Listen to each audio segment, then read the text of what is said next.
and his team, we're going to stand together and fight this disease. I come this way before, traveled through the open door. Circumstances navigated the path, and life happened all so fast. No, it got lonely sometimes. You see, I know we couldn't make it. Even when I'm offbeat, I still land on my feet, and nothing can shake me, cause I know life took a hold of me. I never. This is where I am destined to be. I'm not ready to give up. Never. I believe in the miracle of life. Life's a quick with no rehearsal. Learn quickly, they'll come for your role.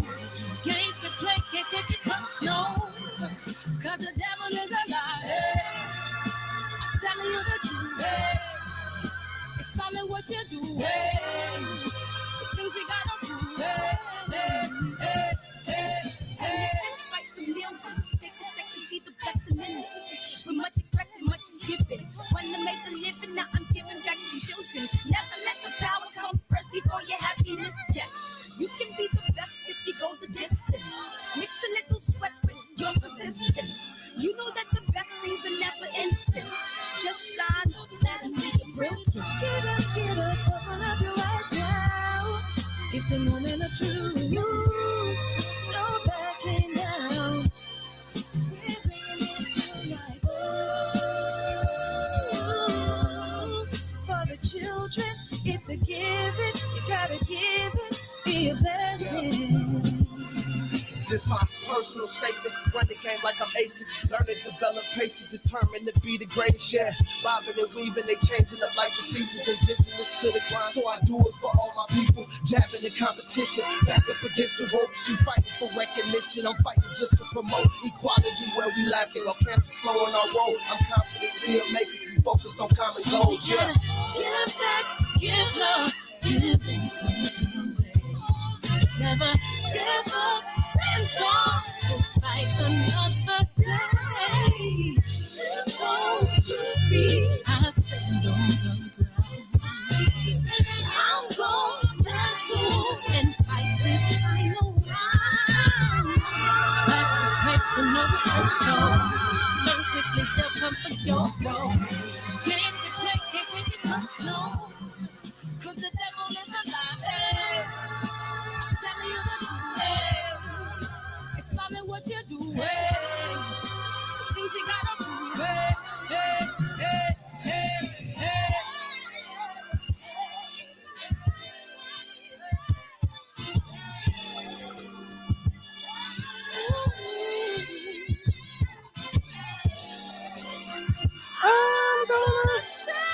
Hey, all around strong, man. All around the strong LLC.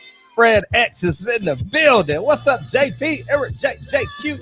Birdman, I appreciate you. Big homie Cool. Yay. Pino. Appreciate you, Don ZB. KO. Dreezy in the building. Supreme Tax, man. Brother Cole, Youssef, Kane. Hey, OGE, Big Scott, Brother Cole, Pedro, my homie Pedro. hey, I don't know if not everybody got a friend named Pedro, but everyone always laughs when they say the name Pedro. What was that shit? What was that shit to do with the Zolamite, dynamite? Anyways, you had to be part of my generation. But Pedro always puts a face on everybody's. You be going through the worst of times. You say, Pedro! Everybody just start. Dolomite? God, not Dolomite. What's the name of that movie with the puffed out hair? He was kind of a sports better. What's his name? What's up, Robert? What was his name? Sports better. Vince, what was his name, dog? What was his name? Pedro always brings a smile to your face, man. You say Pedro. Always bring no Napoleon Dynamite, big homie. Yeah. Everybody knows Napoleon, man. You know what I mean? Napoleon brings a smile to our face. Shit, it is fucking hot in the motherfucker, man. Man, I said I would always wear a sweater to promote, but it is hot. Anyways, man, I told you enough about me, man. I appreciate you guys coming in here tonight because you could be anywhere in the world, but you're here with me, and I totally appreciate that, man. I appreciate you, man. I'm about to share this so in a second, you guys.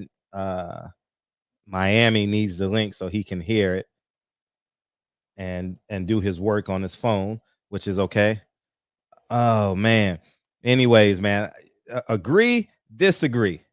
I'm gonna stand on what I believe in. You know what I mean? And that's why y'all here, because you know Fred goes say what needs to be said. And without further ado, hey, Liz is in the building tonight. Oh my God. Hey, I wish y'all could meet in person. Y'all would fall in love on sight, man. But anyways, but in the meantime, I need y'all to fall in love at first sight on this trailer. You're watching America This Morning, America's #1 early morning. Time after time after time, we are watching murderers go free. They hide behind their badges, they hide behind their white privilege, and they use the excuse that they fear for their lives to murder our young people in cold blood.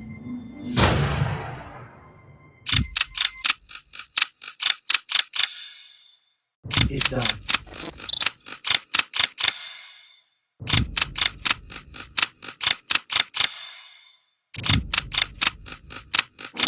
Hey, small brother. No, don't think about it. All you self-righteous assholes do is march and destroy your own communities. Killing me won't change a goddamn thing.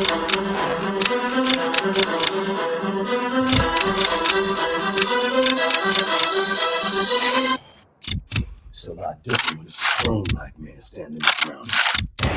Woo, shit, it's a whole lot different. Hell yeah, it's a whole lot different. Hell yeah, y'all know it's a whole lot different when it's a grown man standing his ground, man. I appreciate you. So this is my interview sweater for those of you who don't know when we talking about the movie. So Miss Liz will be in the building at like 7:45. She's gonna hang out with us for 20 or 30 minutes, and we're gonna talk about what she's doing. She's doing some skits right now, and if you guys need to see more of her, she'll tell you more. But you know, she's doing a great job, and she has a Tesla. You know what I mean? Ain't nothing like a woman that drives a Tesla, man. You know what I mean? A woman that drives a Tesla, she knows how to build her own Tesla. You know what I mean? She's a little bit more pragmatic than most. You know what I'm saying? Because you know, women that get their first check, you know what they do? They buy that starter kit Mercedes Benz. You know what I'm saying? You know what I mean? They got the Gucci for, hey, Miss Latifah, Dean Bird, how you doing? How you doing? And how was that toll? How much is the toll now? And do you go to GW or do you go the Lincoln? It's the Holland leaving and the Lincoln going into the city, right? Help me out with that. I haven't done it in so long. So, but yeah, George Washington. Yeah. But yeah, it's I'm just glad to be here, man. I totally appreciate y'all. Yeah, we're gonna get on Victor. $16.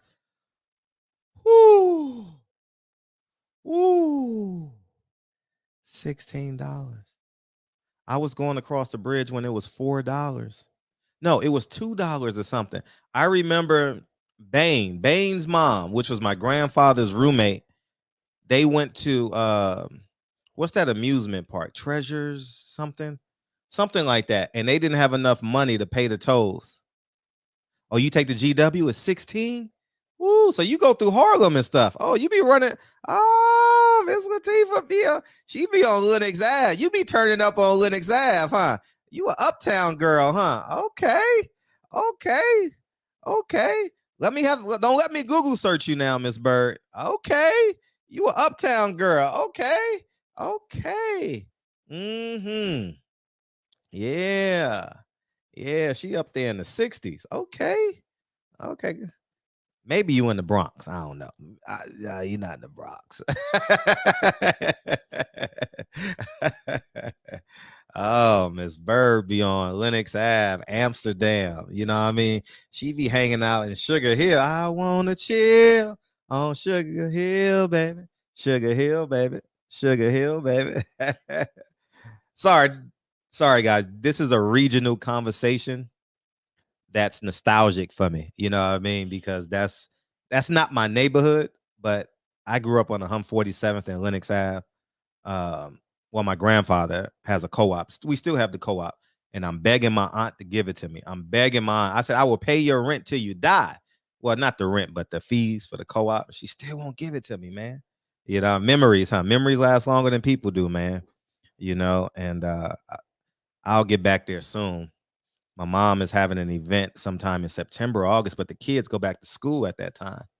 So it's gonna be real challenging for me to do that, you know, because the kids go to school in August now. You know, they get out the first week, second week of June, and they go to school the second week of August. So you really got to do the meat of your traveling and all that around the 4th of July. Shit, even June, because it still takes 2 or 3 weeks to prepare for school. You know what I mean? You gotta go through your multiplication chart, your numbers chart, your sight words, and y'all know, y'all been parents, you know, but what's up, X Clan? I'm just having memories right now. I'm just feeling nostalgic, man. I was walking up and down the streets. I went to the Audubon. Remember, I'm not sure, but I went last July, and I was just hanging out, man. You know, walking up and down the boulevard, Saint Nick. You know, what I mean, Amsterdam, 7th Ave, 8th Ave, Adam Clayton Boulevard, and you know, just hanging out. You know, so and but yeah, what a time! What a time! What a time!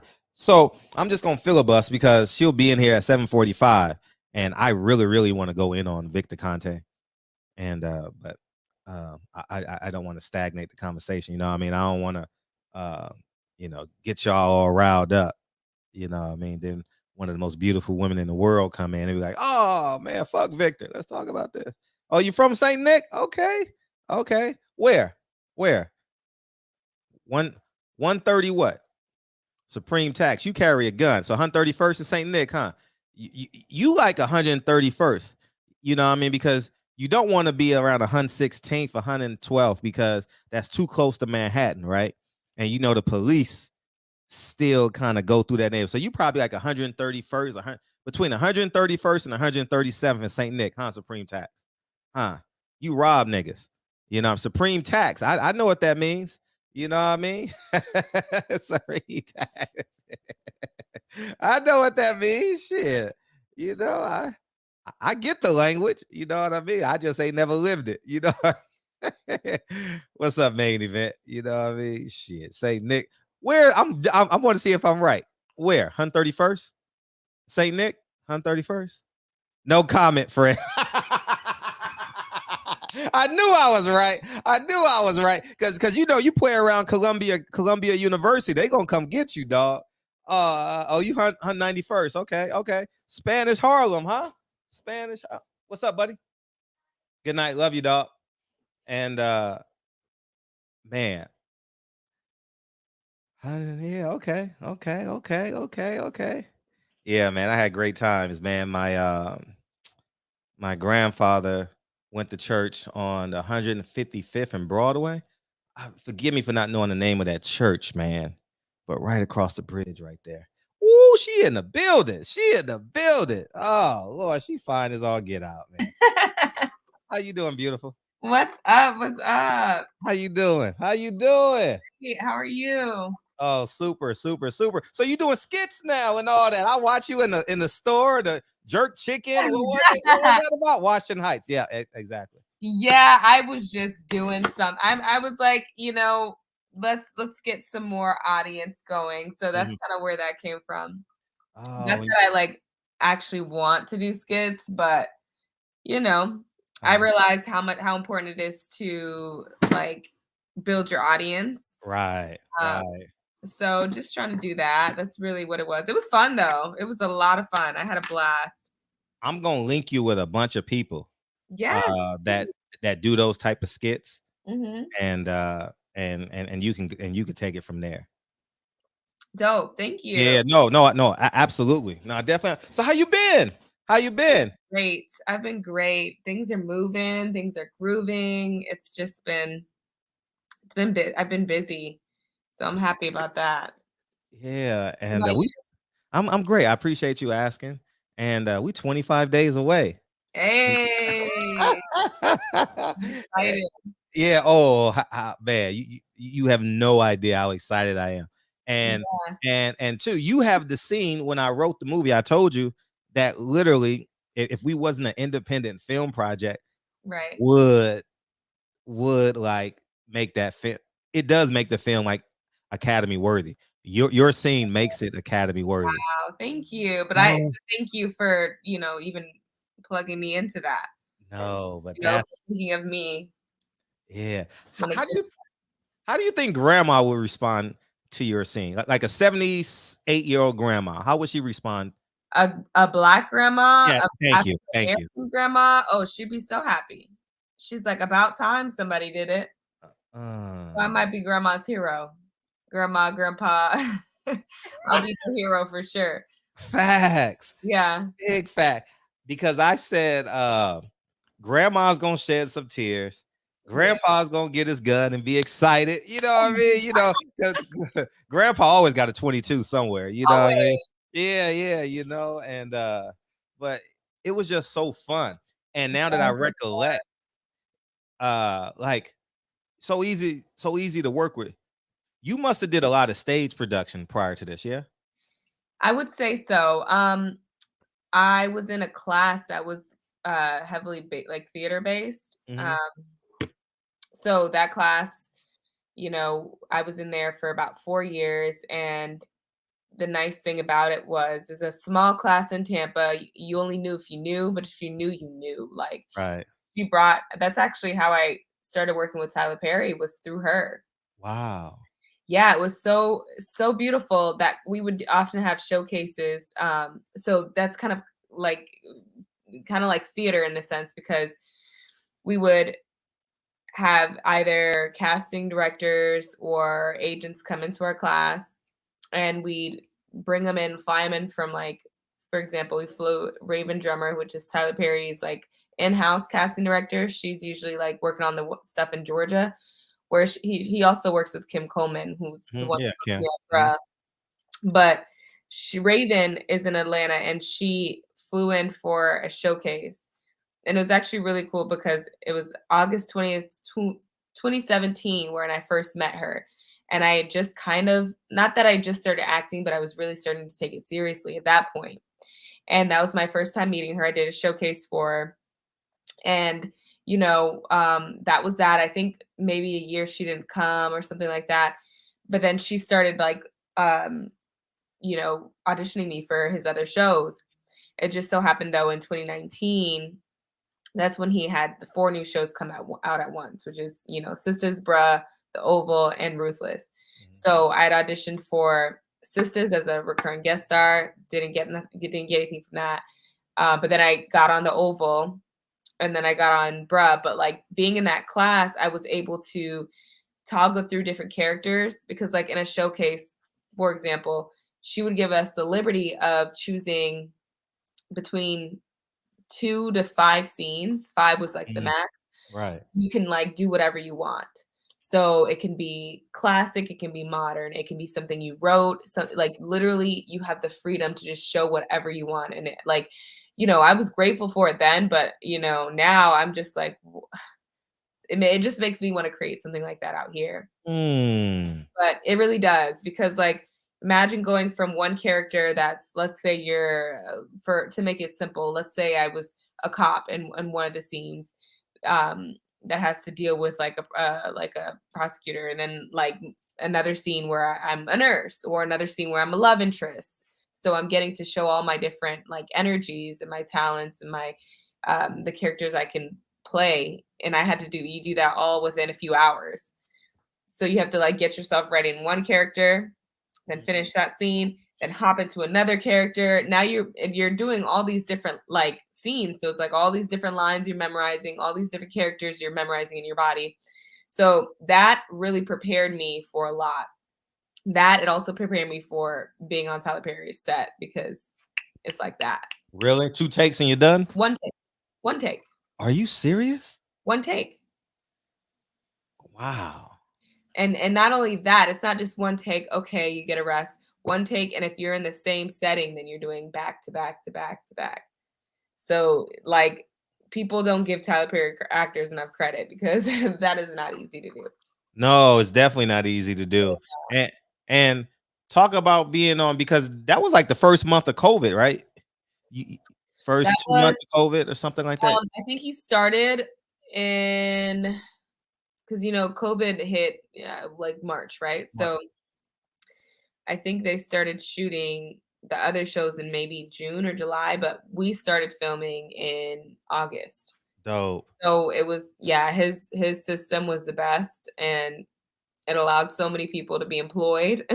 Right. It's really interesting because I have a lot of friends who agree, but a lot of us started like, you work in Hollywood a little bit, but then you actually, kind of are in it, right? So like, I feel like that was when I did some roles that were smaller, but this actually gave me a leg to stand on, to where I can, where I could market myself into having a great manager and a great agent, and because they see that the work I've done, and they know that I'm like able and I'm ready, and ultimately I'm about to be on my lead role. That's what's next. Right. How was the relocation for you from Florida to LA? How was that for you? Woo! It has been a journey. It has been a journey. We met when I was living in Florida. Yeah, we met while I met you at the Wilder fight. Yep. That was, Luis Ortiz. what's that? The Luis Ortiz fight, correct? Wilder, Luis Ortiz? Yeah, Wilder, Luis Ortiz. Wilder and Ortiz. Yep. Uh-huh. Mhm. Um, I thought I had prepared myself, and I believe I did as much as I possibly could. But even with that preparation, it's a transition, not only in relocation, like where I'm living, but also like it kind of was conjunct with my career, kind of, me having some stance in my career, like a leg to stand on. And so that made it just very interesting. It's been like a whole process for me. But I'm grateful that I came when I did, because I like kept saying I want to move to LA in 2020, and I don't know how. I don't know what, like, how the opportunity is going to present itself. I just kept on that vision, and sure enough, it just happened. It was beautiful, but it was also very challenging, but I'm grateful for like the friends that I've made out here. I'm grateful for the connections I've made, but it happened much slower, and it was more tedious than I expected it to be. Right. And so, yeah, there's a lot of things. It's a big city, I moved from being a big fish in a small pond to being a big fish in a ginormous pond. Like this pond out here is like, I mean, you just look at the city and you're like, it's huge. So, but I am spreading my roots, and I'm making some waves. And the thing about acting is like, nobody really knows until they know. Okay. I know all the things that are happening behind the scenes, but nobody else really knows. So it's like, it's just a part of the business. But when it pops off, everybody will know. Oh yeah. Oh, for sure. Hmm. So, when is pilot season? Mm. When does that start? Red Cup Nation. Shout out to Red Cup Nation. I know, Red Cup Nation. It's not what you're thinking here, guys. No, so pilot season starts in January, and it usually ends around this time of the year. But I feel like with streaming, it's been up in the air. It's not what it used to be. It's not as like concrete of a time frame as it used to be. Right. So there's that.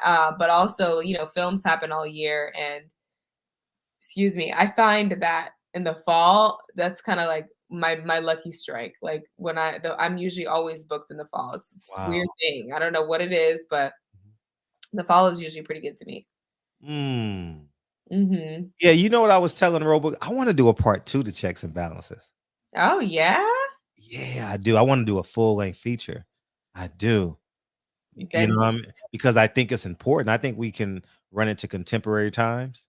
You know yes, what I mean? absolutely. And that would be so dramatic, though. Like that would be so dramatic. I know. We love the drama, though. Everybody loves. But you know what? You have a obviously it's a short, but it's also You can use it as a sizzler or a teaser, Right, whatever, right. you know.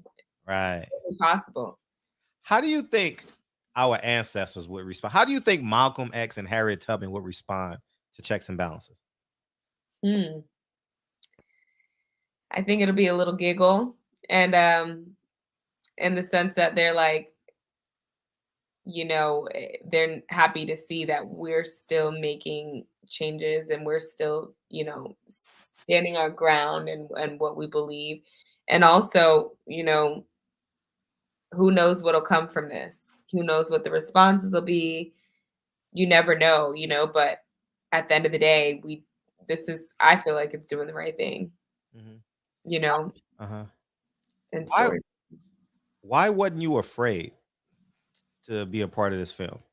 of. No, you wasn't. You really wasn't. You were like, I'm in. I'm like, wait, let me explain to you because this shit is really about to go down. know. This plane crashes. It don't have a turbulent flight. It crashes. I just went with my gut, and I won't say that I wasn't nervous because, like, even now, I think about it and I wonder. But I'm an actress, Uh-huh. so I am a vessel in which stories are told. Uh-huh. And if anybody has anything to say about that, I will talk in character format, and that will be that. Right. Facts. You Facts. know, and that's what I love about what I do is you don't hide behind the character, but you are able to speak through the character as far as just the decision process, So, but I also think it's a story that needs to be told. Definitely. That's most Definitely. importantly is it's that. How will Black America respond to this film? Oh, Black America is gonna be like, finally, Black America needs to see this because we don't get our justice often, and it's strong back through strong Black love in which they find that they're not only making a difference for, you know, people now here who are living, but also people to come. Right. Sending a very on bold, there is no there's no gray area in this. It is what it is. It is what it is. And sometimes it has to be that, I feel like it's pretty black and white when it comes to the decisions that they make as far as like, prosecution goes, so they want to know how people feel. This is it. You want to know Right. how people feel about the decisions that you guys have made? This is it. Wow. This is the answer. Wow. And how are you so settled in your spirit? I watched you on set. Not like I like watched you on set because there's a million things going on, but there's a million things going on. And then there's this parked car. Mm-hmm. You know what I mean? Like, oh my God, there's rain. There's a car accident. And there's Liz sitting in her car. Man, it's I feel the most myself and the most alive when I'm doing what I love, when I'm acting.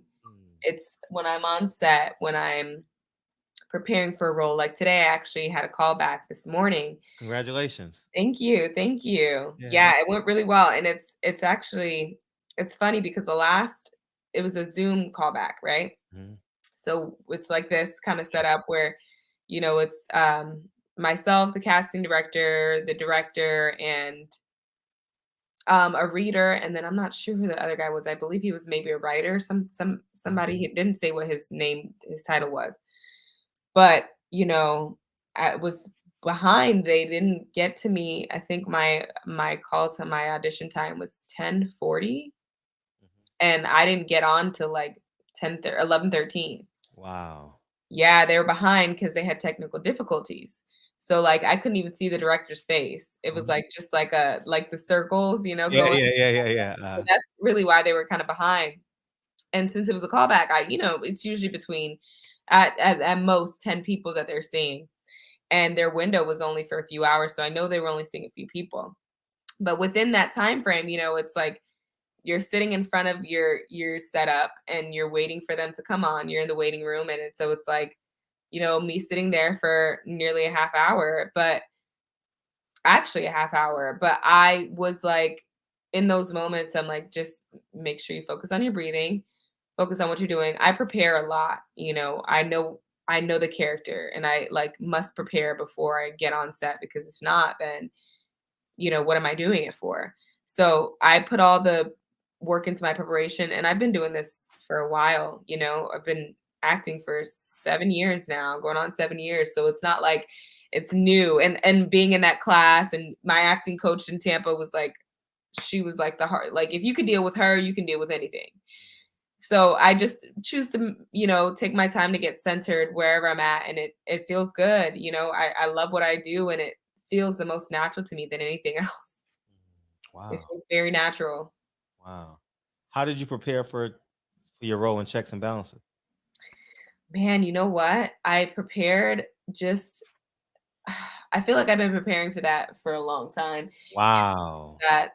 Yeah, when you hear about this story, I don't remember when I heard about it. I think I was young, but just like hearing about it and knowing that that's like, it's just so unjust. And then you go through your whole life with that. And then we had all these, the protests and everything. And when we were going through that time with George Floyd, and I actually have a picture. I don't know when I like made it. I think it was like 2015. And I was just so upset about all that was going on. And I had a picture where I had like a box, and it said like what Black Lives Matter means before this whole scandal. But it was like with that sign, and I had like Skittles sprout on the floor, and Arizona CDs, cigarettes, like all around me. It was like a message. And that picture I posted on Instagram, and I had like, I don't know, maybe like 2,000 followers, and it like literally overnight it blew up. Wow. I woke up to like, I'd never had 1,000 likes on any picture, and then it got up to like 12,000, and I was like, I don't know how. Like people were like, it was everywhere. And I just knew that like with that, I was like, I have activism in my future, and I don't know how, but I do. And so when it comes to things like this, it's just like, it's written for me. And it's really interesting too, because I come from Haitian parents. My parents are immigrants, first generation. Y'all really the toughest motherfuckers in the Northern Hemisphere. I mean, let's talk about it. Like for real. I mean, America now kind of, but shit. Huh. I still feel called to support, Black American movement, because I am a Black American woman born from Haitian parents. But, my ancestors didn't go through this. My ancestors were going through slavery in Haiti and revolting and all those things. Yes. So I come from a very strong bloodline and, strong ancestors. And I believe that a lot of the things that happen in my life, and a lot of the things that I'm either going through or achieving or anything like that, I believe a lot of it is right, written from years ago. Amen to that. No, amen to that. Yeah. And I'll tell you honestly how I responded to you, because after we shot, you sent me a video, right, of and I was in the charging station when you sent that to me. Wow. And it really took me back. I was like, oh no, I don't want that pressure. Oh. Yeah, that video. Yeah. That was insane, how the similarities, and it like he just kept going in and in and in. But that's the thing, sometimes we just get called to do something. We follow the call. We don't know how it's going to end or what's going to come of it. But because we were called, we'll always be protected. We'll always be guided and we'll always be supported. And that's one thing I learn and will always continue to learn, because you learn something, but then as you go through different phases, you have to learn it again. Right. Right. Because it looks different, and you do level up, and the challenges are harder when you get to the next level with whatever it is you do. But what are we supposed to do? Stay stagnant? Right. We can't do that. Do you have any questions for me, by the way? 1 second. Let me get my dog. She's okay. All right, take your time. Take your time. Okay. Hey, Champion Heart, do you want to beam in or something? Let me know if you want to beam in and say hi to Liz, man. You know what I There mean? she go. This is Zaria. Hey, Ariel, how you doing? Zara. Yeah, This yeah, is Zara. yeah. Zara? Like the store. Okay, Zara, Zara. Oh, yeah. She smelled snacks in the cupboard and she was trying to get some. Uh, do you have any questions for me? Like, no? I actually do. So like, I know you cover fights, you cover a lot really on your channel. So how Uh-huh. did you get started? I uh that's kind of a tough question for me to answer now because how I got started was whew, he just passed away how I got started, right? So I may get emotional. He just Right. passed last week. There was a man by the name of Freeman Williams, right? And he's the second all-time leading scorer in college basketball history. Mm. And um uh I literally just got his funeral arrangements like an hour before the show started, Oh right? gosh, I'm Yeah. so So sorry. no, it's fine. It's real, it's the real world, right? And so I'm great friends with the man by the name of Dwayne Poley. And I was in the gym and I'm listening to Dwayne Poley and Freeman Williams talk. And I'm like, this needs to be a documentary. Wow. And I'm not the guy to hand something off. I'm the guy to say, do. I can do this. Like I'm computing how to do this. I Mm. had never picked up a camera before. Wow. Never in my life had I picked up a camera. And my best friend's roommate at the time had was a PA at the Mhm. time. He's running around doing the AD stuff, and he was a director on the project. And I I I I'm gonna tell you what I did. I I liquidated my jewelry, and I went all in on the project. I Wow. didn't get a return on the money, but that information that I got and the ISO focus, the Mhm. understanding of what goes on, I'm forever grateful for that man because when he Wow. passed last week, I said, "Man, I'm just thankful that you gave me this opportunity." Like, you Wow. gave me the opportunity, and I'm glad we did the story because, um, I don't think no one would have done it, you know what I mean? Because he was older and his fame had burnt off. You know how people retire and just Yeah. yeah, so and people say, "Oh, you're not buzzing. Why would I invest in you and you're not even buzzing," you know? Mhm. Uh Freeman Williams is his name. Google him when you get a chance, I man. will. And but just an extraordinary man. And he gave me a one in a gazillion opportunity, Oh, and I'm glad I did his story because his story will live forever. yeah. And I think on his birthday, I'm gonna release the film for a day. And When's his birthday? I gotta find that out. I really gotta find that out. And um I'm gonna release it sometime on his birthday. And but yeah, it was an extraordinary film. I That's won a bunch of film festivals and stuff, wow. and that got the ball rolling. Literally 9 years ago, Wow. 8 9 years ago. What were you doing before that? I was a physical trainer. I had just got laid off from teaching, and um Wow. and and I just became a full-time trainer, and I just hustled everything. You know what I mean? Yeah. I would go downtown and hustle everything. Like I knew I had to get it.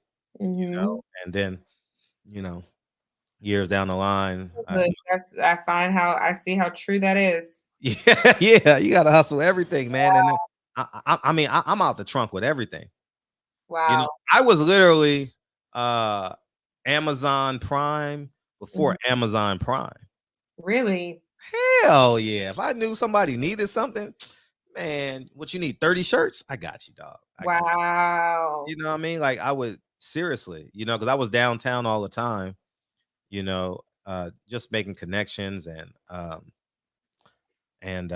but I knew in order for me to do it, I literally just had to be everything. And I'm not afraid. Like I'm unafraid to say if I lose everything right now, Liz, right? I'm Mhm. I'm not afraid to go to McDonald's for 6 months and stack and get that money and drive Uber at night. I'm not afraid to do that. Because you have that wealth of knowledge. Yeah, I'm not afraid. Like nothing is above me and or beneath me, you know. And but that's how I got started. Like for real. Freeman Williams and Dwayne Poley gave me a chance of a lifetime. And now it got us at checks and balances. And now I'm doing a film with how about our cast, dog? The credits in our cast is insane. For an independent film, for an independent guy that don't want to be a part of Hollywood, I'm like, how did I get all these credits in this film, dog? It's you. It's what you bring. It's what you bring. You did that. No, yeah, we did that. But I haven't had a time. I haven't reflected yet. I just like after May 19th, I'm just gonna sit back and be like, yes. Like I haven't. Yeah, because I got jobs every day. Wow. Chevy Hart want to say something. Do you mind if he say something to you? Oh, I don't mind.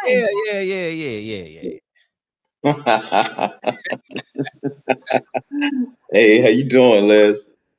I'm great. How are you? I'm good. Man, I have been waiting for you to come back. Really? It's been about it's almost 2 years. Yeah, it's been about 2 years. And wow. I remember the first time you were here and I was just captivated by you. Aww. Yeah, and I've been following you on IG. Yes. Yes, and you're so lovely, so beautiful. Oh, thank you. That's so sweet. I love the essence that you gotta meet her. You gotta meet her, dog. Man, I can feel her energy, man. She's just gotta meet her. Man. You have the natural look that I love. I love to see sisters embrace, the natural hair and not nothing against the weave and everything, but I just love that look.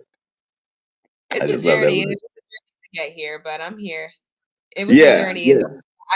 I was just as, and I won't say brainwashed because I'll wear a weave anytime. Like I'll go back to it tomorrow, but feeling like I needed it, that was a journey that I had to come up off of. And it was really a big part of it. It was just like getting more close to myself and loving myself and finding, the truth of who I am. And, the best people in my life know that like the outside appearance is just, that's a bonus, It's all about that inner beauty. They always say my inner beauty shines brighter. And I love the compliment, it's a beautiful compliment to receive. So I always just try to focus on like filling myself up and making sure I'm good to people and good to myself. And yes, I love it. I love the fact that you come from a lineage of strong people. The Revolution of 1804 is very inspirational. There's a I don't know if you've seen a documentary, but there's a really good documentary that really breaks down the 1804 revolt. Documentary. I'm sorry. What's the name of the The documentary? name of the documentary is 1804: The Hidden History of Haiti. Oh no, I haven't. I'd love to see that. I probably on Amazon. Check it out. I will. Yeah, you got to check it out. It's maybe I can deliver it for you. Hey, Mr. Amazon. No, I wasn't talking with me. I was speaking what his brain was. Right. Right, but you're in LA, right? Yes. What about you? Okay, I'm in Texas. Oh, Dallas. In Dallas? Yeah. I like Dallas. Dallas is a great city. Yeah. How often do you get out south? Like back to Florida, or just Florida. Yeah, because Florida is close to Texas. Yeah, Florida's home. I've been to Texas once. I went to Dallas once, and that was really cool. As far as Florida, I try to go at least twice a year because most of my family lives there. So like my mom still lives there. My sister and her family still lives there. So I try to go like twice a year. But I'm open to traveling. Whatever work calls me or opportunities, I'm like, let's go. I love traveling. Right, right, right. I'm really excited to see you in this film. Oh, I'm Like excited I for you. said, I've been admiring you for a while. Oh, I want to ask you to, while I have you here for this moment, to give me something because my daughter, she's also an aspiring actress. Yeah, she's on a tour right now. She's on a tour right now. awesome. And she like yourself went through her journey as well, and now she has the big Angela Davis afro. Yes. But but she'll still wear a protective style, Mhm. from time to time. But for the most, she wears her hair either braided or froed out. Yeah. And well, she does this thing with it called forelocks or something like that. Oh, okay. The faux Yeah, lock? right. Yeah, What? she'll do that with it sometimes, and she said it takes like 4 days to do her hair 'cause she does her own hair. Oh, She wow. doesn't go to the stylist, and it's just a matter of trial and error and learning her grade, the type of grade and how her hair grows. Yeah. But I would like to ask you to give me something to that I can share this video with her that will inspire her, if you don't mind. Yes, of course. What's her name? Ariel. Ariel, like the mermaid? Yes, with an Eriel. Oh, nice. Yeah. If you don't mind me asking, how old is she? Or is like her, She's or at least her. she's 24. Okay, okay, cool. Um, Ariel, I would just say follow your heart. Trust and believe that you are stronger than any adversity that comes your way. Because there will be adversity. I wish I could say that there won't be, but there will be. But you're strong enough to endure. If it comes your way, then that means it's something that you needed to grow. But through the adversity, you'll find that whatever you gain Mhm. from that experience will be instrumental and will catapult you in the opportunity that you're asking for. Whatever you're manifesting, whatever it is, those dreams that you have, when you set that in motion and when you write it down, when you say it out loud, when you pray about it, you have asked and ordered it to you. So now everything that's happening is aligning you with that. Even if it doesn't feel like it, just know that it is and lean on those who love you because they want to see you happy. But also know that your vision is for you. And sometimes people will have things to say that will not align with your vision. So ultimately, use them as support, but trust yourself, trust your gut, because that is your direct connection to spirit. That's your direct connection to God. And that's who's really ordering your steps at the end of the day. Mm. Thank you, sister. That's love. Very inspiring. Thank you. I will definitely share this with her. Yes. Um, Again, I'm glad I got a chance to talk to you. Same Um, to you. yes, if you're available on Tuesdays, check Fred out because I've got a segment on here called Cooking with the Champ. Ooh, cooking. Yeah, I got skills. I need to see that. What time on Tuesdays? This time? Tuesday this time, yeah. I'll send it to you, Liz. I'll send it Please to you. do. Yeah, Yeah, we've got I'll some definitely send it episodes to that have been on here already, but definitely check me out. You should have You been know, catering this event. yeah. Our premiere. you. Most definitely, most definitely. All right, you take care of yourself, sister. I'm glad I got a chance to talk to you. Thank you so much. All Take right, care. all right, now salute. All right. I got 2 more questions for you. Yes, I know your dog is hungry. she is. She's like, Yeah. you could hop down any second now. How has your spiritual journey been? It has been Okay, wait. Let me put it in 2 parts for you. sure. How do you manage like being in Hollywood, like being beautiful, going on this spiritual journey, and how does that have duality in your life, right? Mhm. Because go ahead. No. I that's a great question. Um, it's interesting because I feel like in 2020 I was like at the height of my awakening or enlightenment, and I felt very close to God. Like I never felt closer to God than in this moment. Um, being that uh, I was nobody had a way, nobody had any direction, and it was I was without a job. I was without any, like, I was in my mind moving to LA the next month. But, and then right then, like, I was supposed to move to LA in April. And then the pandemic hit in March. And so it was like, whew, it was like I had nothing else to lean on but God and but my connection to spirit and the divine. So stop it. She thinks it's turn up time. Yeah. So I'm just gonna ignore her. But yeah, so I was spending every day outside meditating, praying.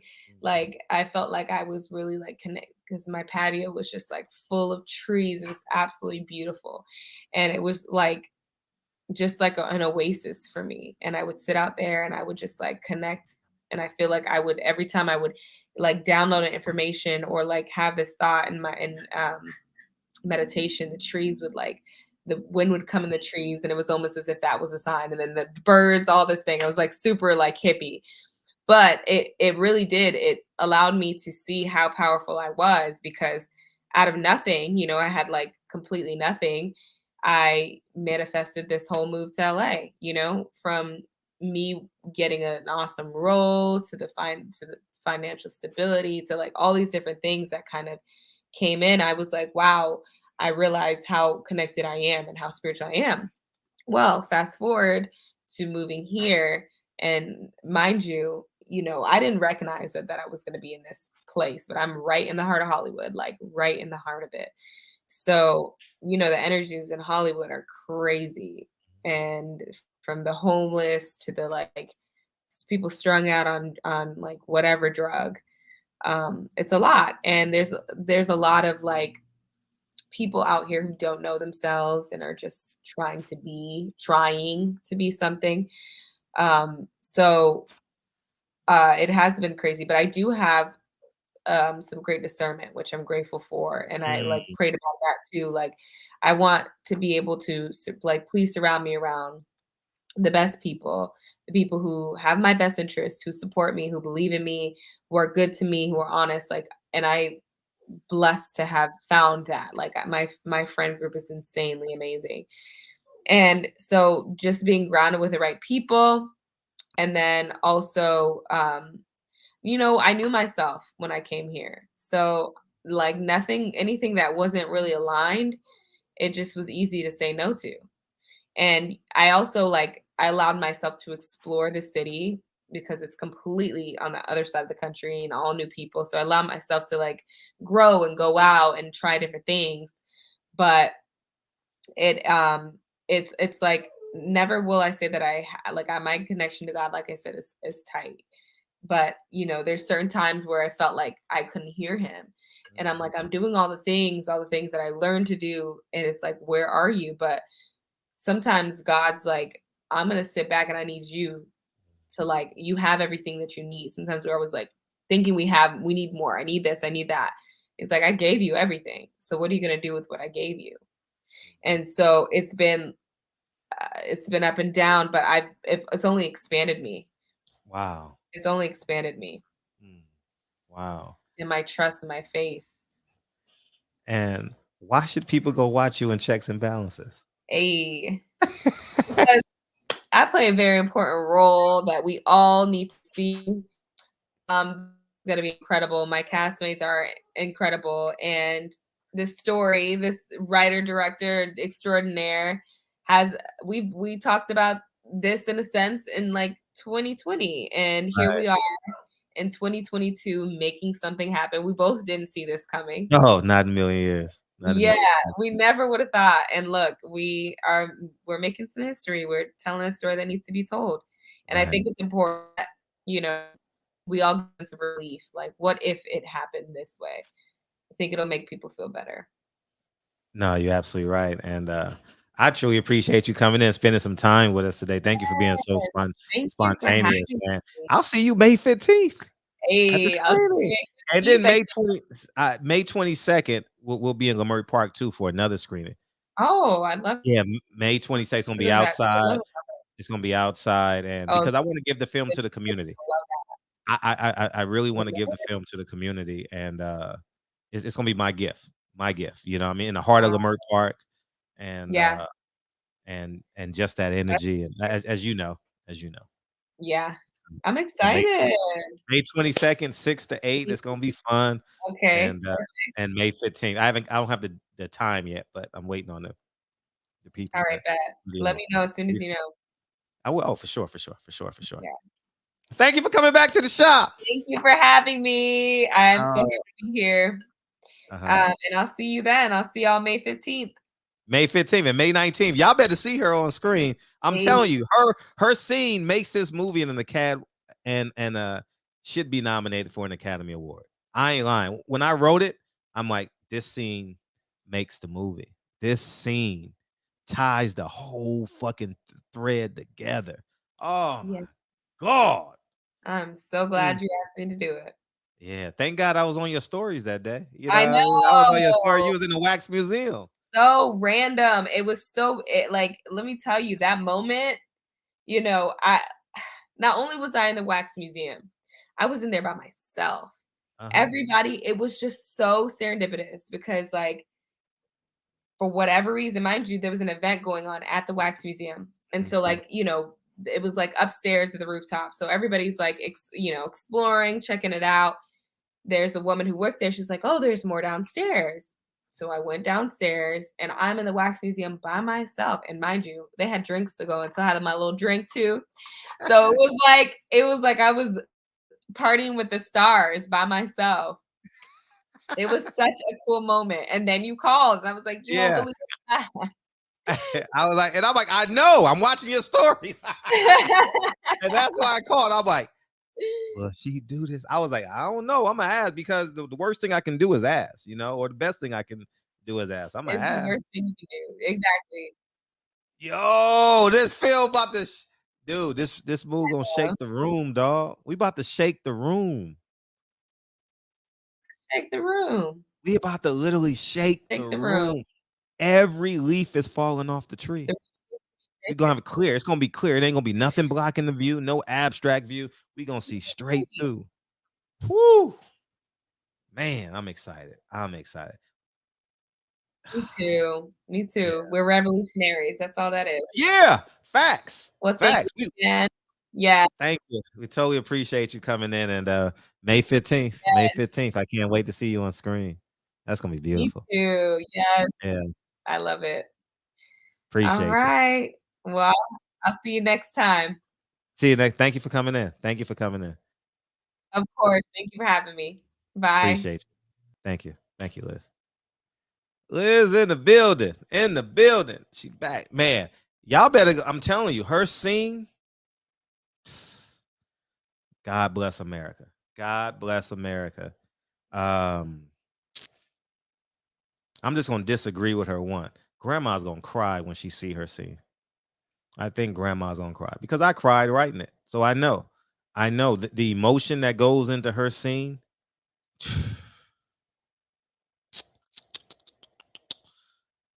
We ain't playing. Yeah, man.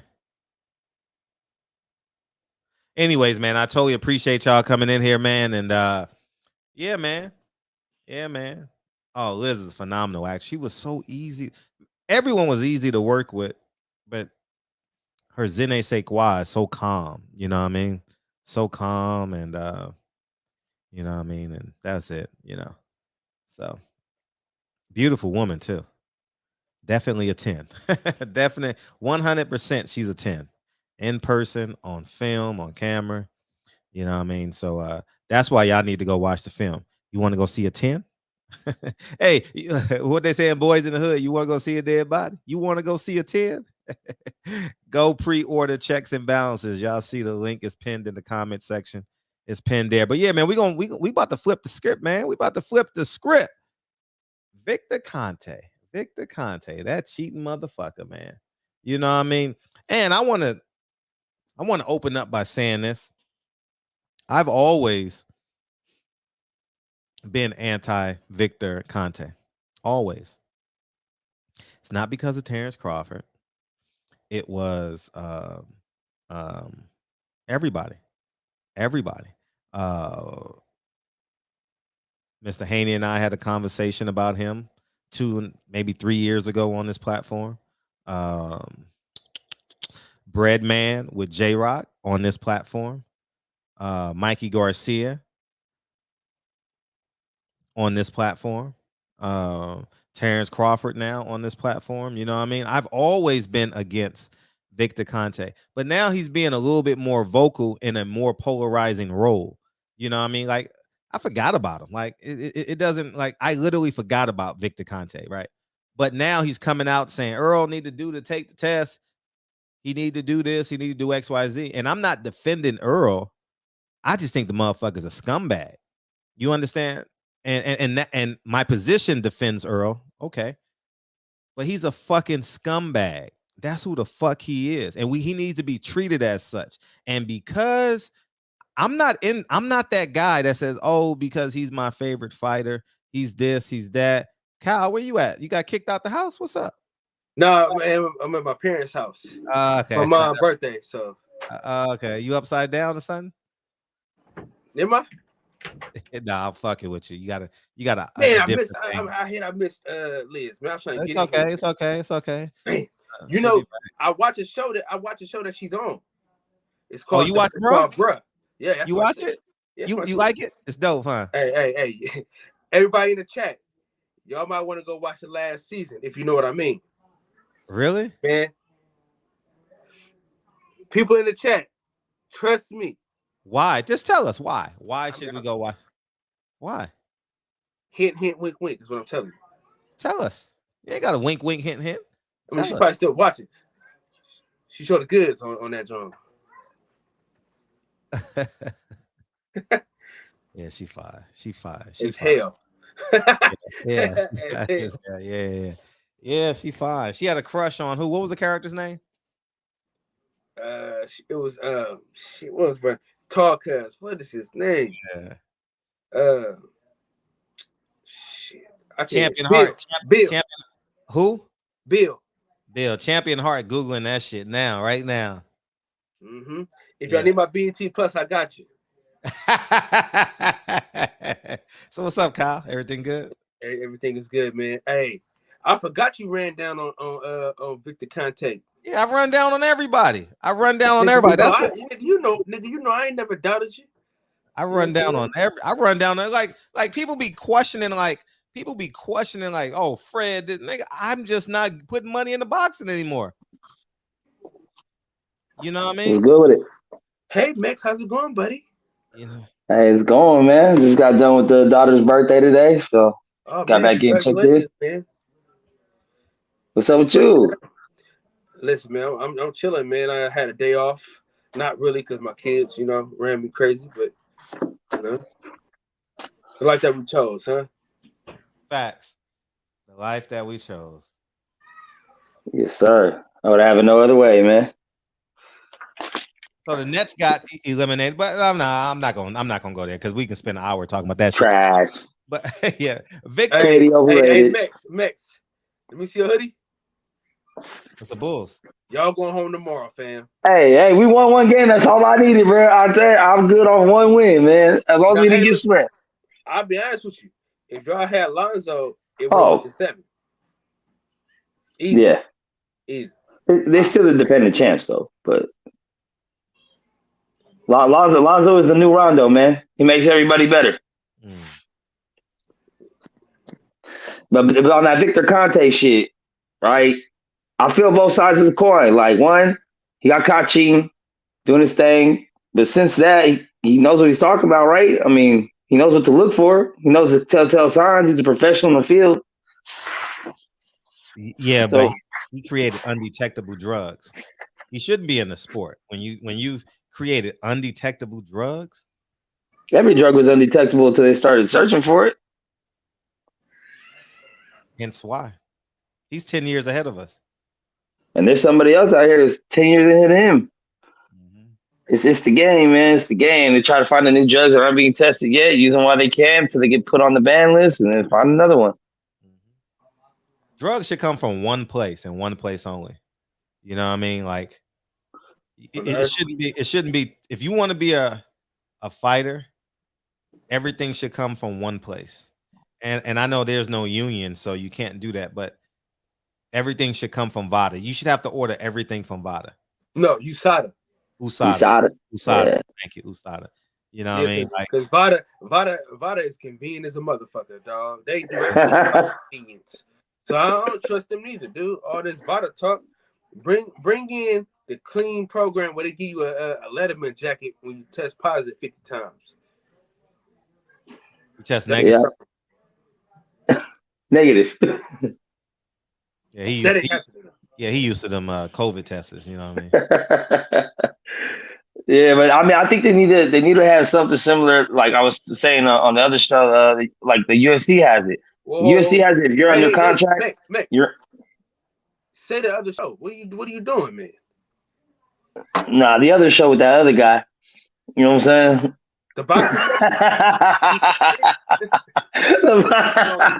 Yeah, the boxing. Shout out to the boxing session, my guy Kyle. You know what I mean? He's a shade darker than night, but still my light skinned brother. You feel me? I'm in a dark room. Hey, man. Look like you on timeout right now. It do. It definitely. I ran for my kids to go live. You know what I'm saying? He's in the closet like, yo, what up, y'all? You can tell me. You can tell him my little brother's room. You know what I'm saying? This is a high school room. Look at this shit. This is a high school room. Look at this shit.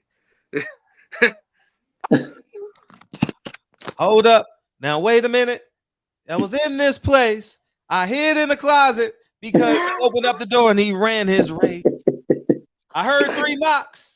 And she answers, "Who is it?" I got a gun.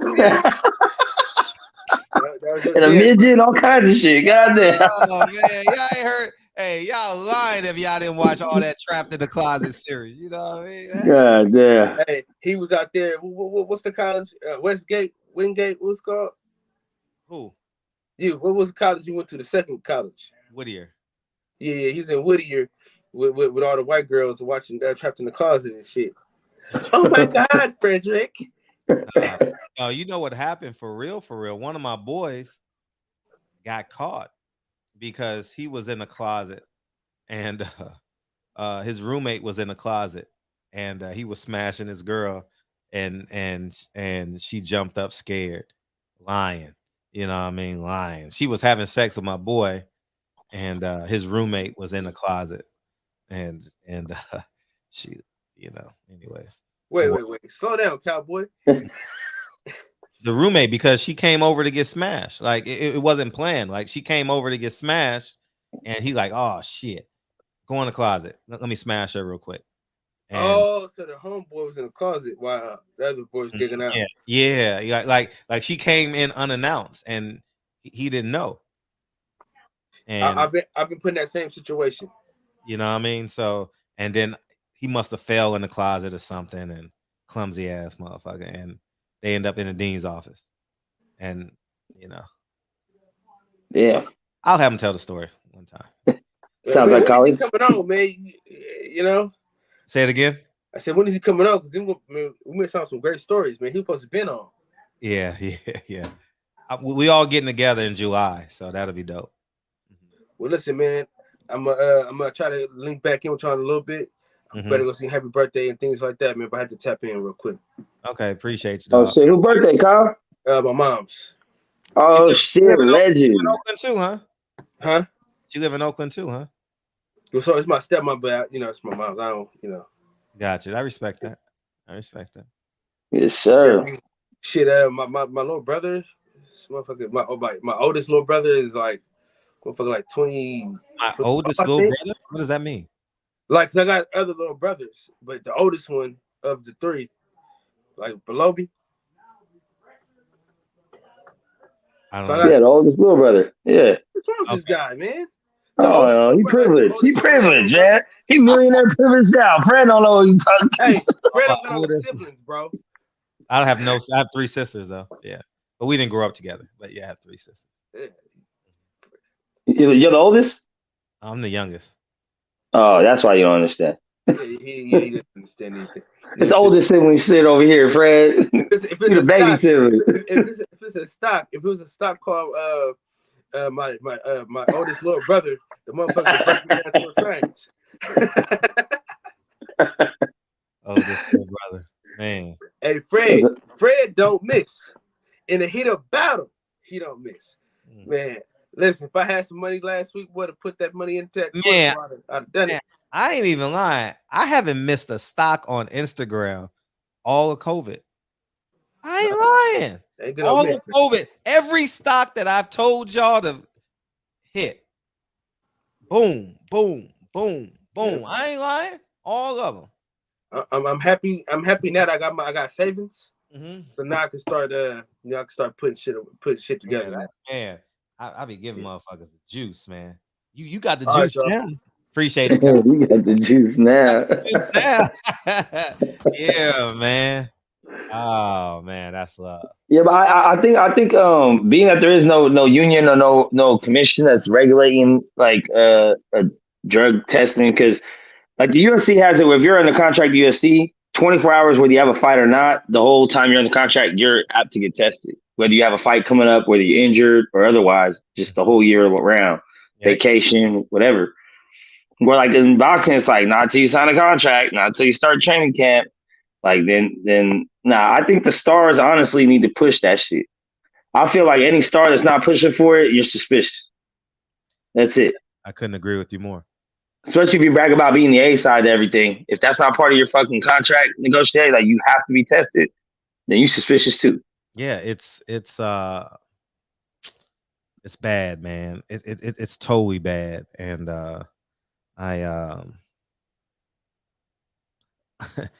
fighters have no integrity, man. These fighters be chasing money so bad. They lie and say, "Oh, we got integrity. We love you." See, I think that Vada shit too, man. I think that's a cop out too, because like I said, it's just too convenient. Like it's like, you know, it's Vegas testing Vegas for Vegas. Like I mean, you gotta have someone outside the bubble that don't give a fuck about your profits, because you saw that them fucked up a bunch of UFC blockbuster fights. They yeah, I mean they popped John Jones twice. They popped Anderson, Silva. They don't care. They're popping superstars that are moving the needle. They're not popping like dudes you never heard of. And see, I can't remember last time that Vada has ever shut down a blockbuster fight due to drug cheat and it ever been a big name, A-side, big star. I've never seen it yet. Like usually everyone that gets popped is not quite there yet. Even, you know, trying to think, like Big Baby Miller, which I believe was UK shit maybe, or I don't know. Or Tyson got caught UK, Tyson Fury. That was before he was a star though. You know what I mean? Big Baby Miller, Dillian White, like all these dudes aren't like Canelos and, you know, Buds and Spences and Mayweather's, Pacquiao's, like none of them type of names. Right. It's always like before they get big or they're not quite there yet. They're B-side people. Facts. No, I couldn't agree with you more. Feel free to call in, guys, too. Numbers at the bottom of the screen. But yeah, man, it's not fair, man. It's not fair for the honest fighters. However many there are, it's not fair. And you really got fighters that are really, really genuinely trying to do this the right way. And Al Heyman don't do testing like he should. Bob Arum abides by the rules. You know, I mean, he knows what rules are where. And Eddie Hearn would do anything for $1. And it's just And that's the crazy part of it trickling down. It's like, okay, the fighters themselves could demand it. The promoters could demand it for their fighters. The sanctioning bodies could demand it for their fights. Nobody's making the demand. No one's making a hard stance. No one's saying, you know what, I'm not fucking fighting this motherfucker unless they get this style of testing from this, this organization out here. That has nothing to do with Vegas, has nothing to do with this commission. Someone that doesn't have interest in this other than popping people. Right. I mean, like USADA is hell bent on just popping you. They don't really give a fuck what the fight is, how big the event is, how many tickets got. So I don't give a fuck about none of that shit. Yeah. You dirty. Right. And because they are, if you don't get tested and you lose, kind of like Keith Thurman. Now look at Keith Thurman. He's on the outside. No one cares when he fights. He doesn't have a pulse. I didn't even watch his last fight. It's not memorable to me, you know. Yeah. I mean, I think that honestly, even from a marketing standpoint, if I'm a promoter, if I'm Bob, Al, or Eddie or whoever else, I would make that my new stance. Come to the promotion where we'll make sure you have clean fights. This is what we stand on. No matter who you fight, what network, there's a man that every fight is That's a gonna be good. clean. Yeah. That's just a way, and then that way you can start tainting the other promoters. Like, why won't they do the same thing? Why don't they match my effort with you? They got fighters that are dirty. You start running that narrative for these other. But when you think about the whole scenario, you got just think how we go back to like a man like Floyd who has everything, right? As it pertains to boxing. Only thing he didn't accomplish is like being undisputed.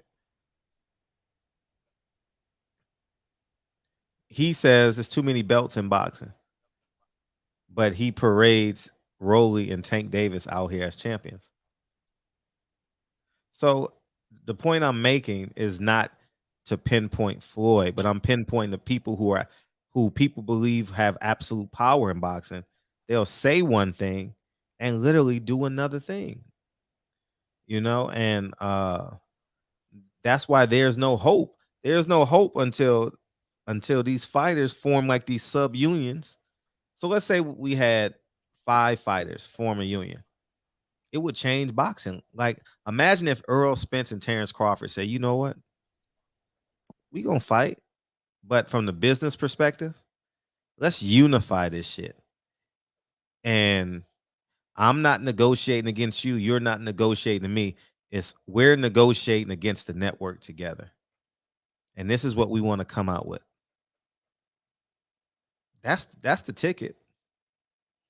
You know, I think of the two, Earl Spence is more clear-headed to do something like that. Terrence Crawford is, I don't know. He's a little bit different, you know. I think his ego is too big. I mean, I think the whole team ego, like Bomac's ego is a little too big. Terrence Crawford's ego is a little too big. And they just move by their own. I don't know, man. But this weekend, man, we got some really good fights, man. This weekend, Max, we got some really good fights. I'm really interested in that Cordell and Ammo Williams fight. I'm really interested in that shit. I'm actually more interested in that fight than the girls' main event. I'm not gonna sit here and lie to y'all. I don't really give a fuck. If I'm being honest, if it's really not Carissa Shields, but even then, I'm not really excited about Carissa Shields. I want to support Carissa Shields. Yeah, she's one of my favorite fighters, but she doesn't have that big blockbuster fight yet. And she goes away like all these fighters. I'm not gonna say she does. All these fighters go away and then they come back. Especially the guys who are in the mid range, like where people are not really excited I really want to see a give me somebody. Gary Antoine Russell. Gary Antoine Russell, the little brother. No one's dying to see him fight. We want to see him fight, So he should come back and do interviews once a week, and just holler and just be a guest on somebody's platform or, like keep your name buzzing. Yeah, keep your name. You got to. Man, that's why the NBA is so dope, man. They got national pregame shows, national postgame shows, 5 nights every night of the week during the playoffs. They got pillar week. They got a pillar night, TNT on Thursdays. Yeah. As far as the athletes go, the NBA is run by that. Athletes run the NBA. So the NBA are best represented with their contracts and anything else that's through the athletes. Yeah. I was going to ask something about the PD thing is if you were a fighter that, say if you happened to be a B side, and one of the things you wanted was drug testing, but the A side says no, so you take whatever they give you, right? But if you have it on record that you asked for it, and then somehow you get your orbital broke or some bullshit, do you have any legal means to ask them for a DNA test? I mean, a drug test after the fact? And then if they pop dirty for whatever reason, do you have any other legal means to take any action on that? I mean, if you have a great lawyer, if you're willing to go all the way, shit, spend your whole fucking purse. Yeah, if you're willing to go get it, sure, you got a case. But if you're not willing to really go get it, you ain't got no case. They gonna string it out. How much money you got? Oh, Man, you can't compete with Bob. You can't compete with Al. You know, they got come on, man. You can't do that. But that's when you use the power of the people, man. This internet shit, you can You get the power of turn the the people tide. is important. And that's what I wanted to get. And you know what these fans so stupid, man. Man, when I say these fans are stupid, they stupid. You know what they told me? Ha ha, you lost your credentials. I was the only media guy that wanted to give y'all the power. Everybody else wanted credentials. I was leveraging my credential. I knew I was going to lose it. I know what I'm doing. I know I'm bucking the system. But they like, ha, you lost your credential. How about you, stupid nigga? You stupid dummy. People don't get big pictures, man.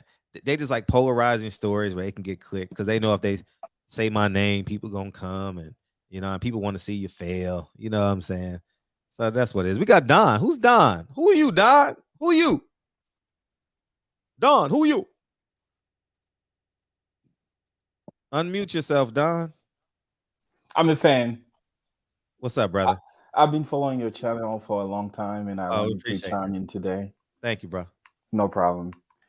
Well, I wanted to chime in for the Victor Conte, issue, really, because it's an issue, and he mainly goes against all black fighters.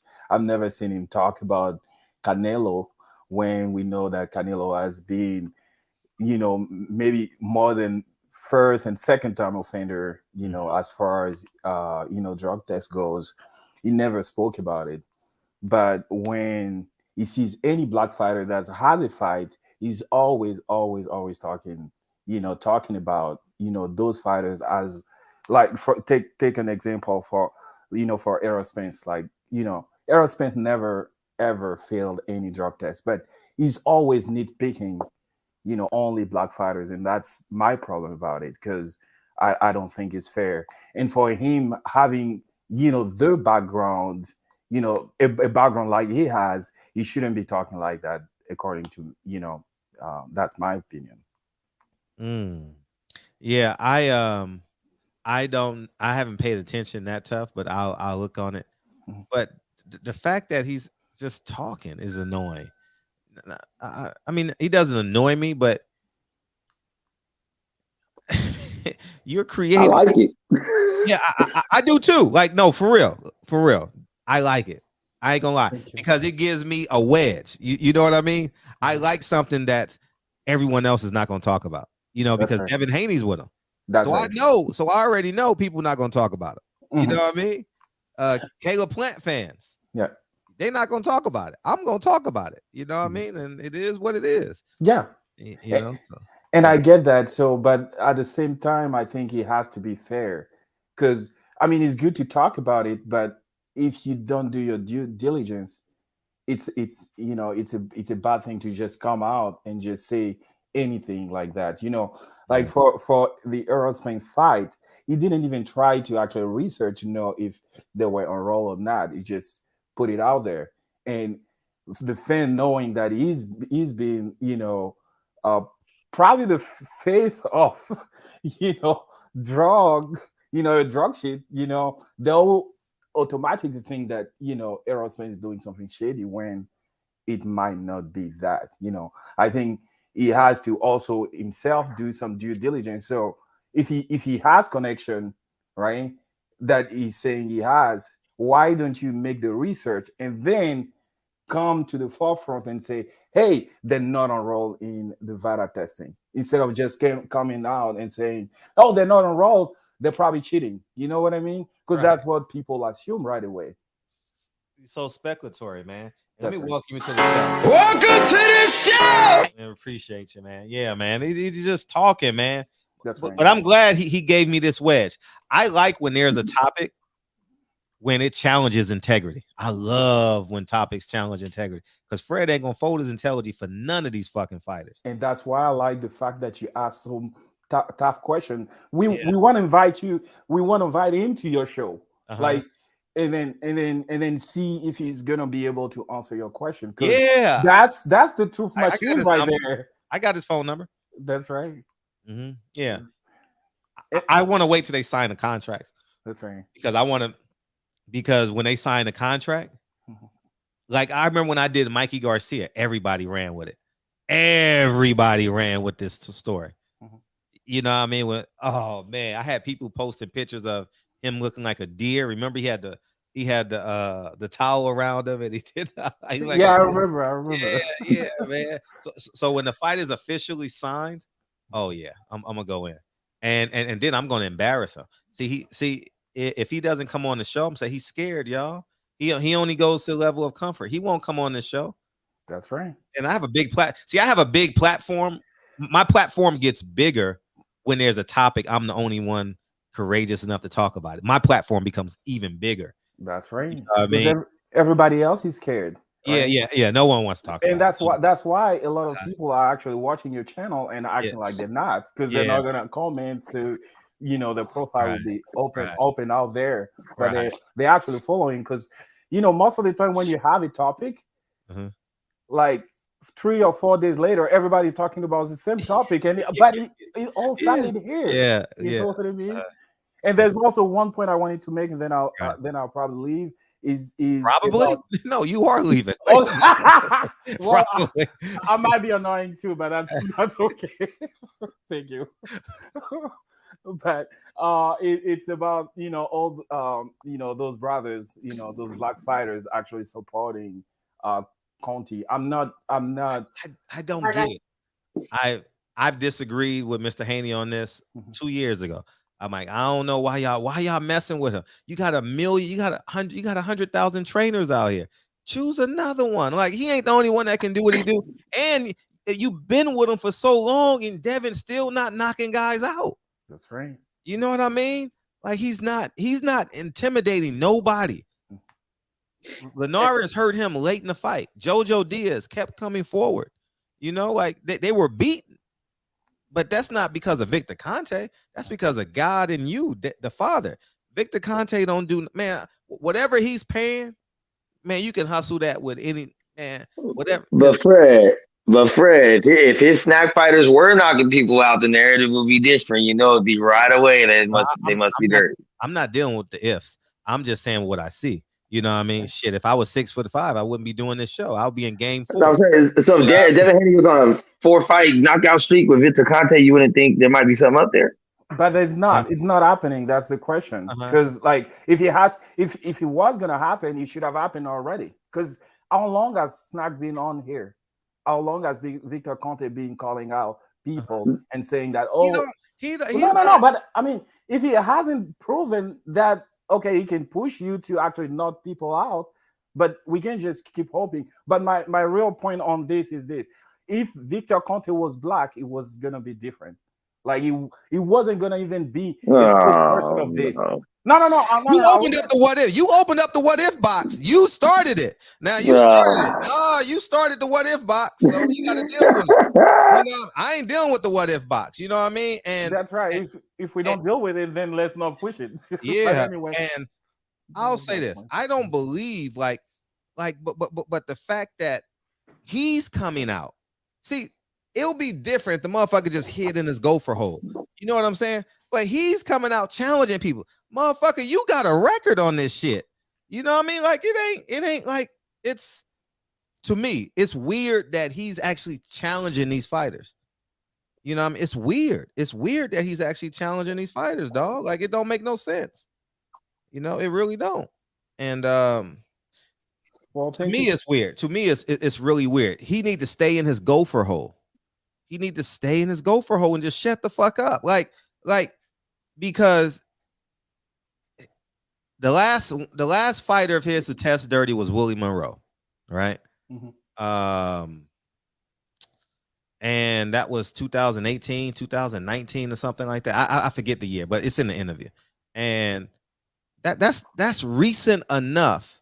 That's recent enough to be like, nigga, you shouldn't be talking. You get what I'm saying? Like that's really recent enough. Anyways, that was your last thing. Yeah, that was my last thing. Thank you so much for allowing me. We appreciate you coming in, man. Staying here. Thank you. Yeah, appreciate you. Bye-bye. You talking about that's when you confronted him? Where it was at the airport or something? Yeah, that was at a hotel. I got you in a second. Okay. Yeah, and speaking of Mr. Haney jumping in, what's up, Mr. Haney? Absolutely, man. Shout out to everybody that's listening all around. You know, and hopefully the video will get some traction, and and I'll get a chance to get mine off. What's happening? What we talking about? I hear Devin Haney and what we should be doing. You know, or your opinion or whatever. What we talking about? My opinion. Yeah, your opinion. Yeah, I think that no fighters should be dealing with Victor Conte, and I think he's and I'm going to use the word overzealous. I think that he's overzealous. I think that his history and his ability to cheat and be undetected should be enough for everyone to say, you know what? I want no parts with you. Well, see, I come into the game and I think different. You know what I'm saying about my approach and why that I hired Victor Conte versus anybody else. Because when we started with Victor Conte, Devin was like 17 years old, and I know that anytime that you have a 17-year-old that hasn't even developed what everyone has been describing as his man strength or whatever, and then you have guys in boxing who do use drugs and do have their man strength.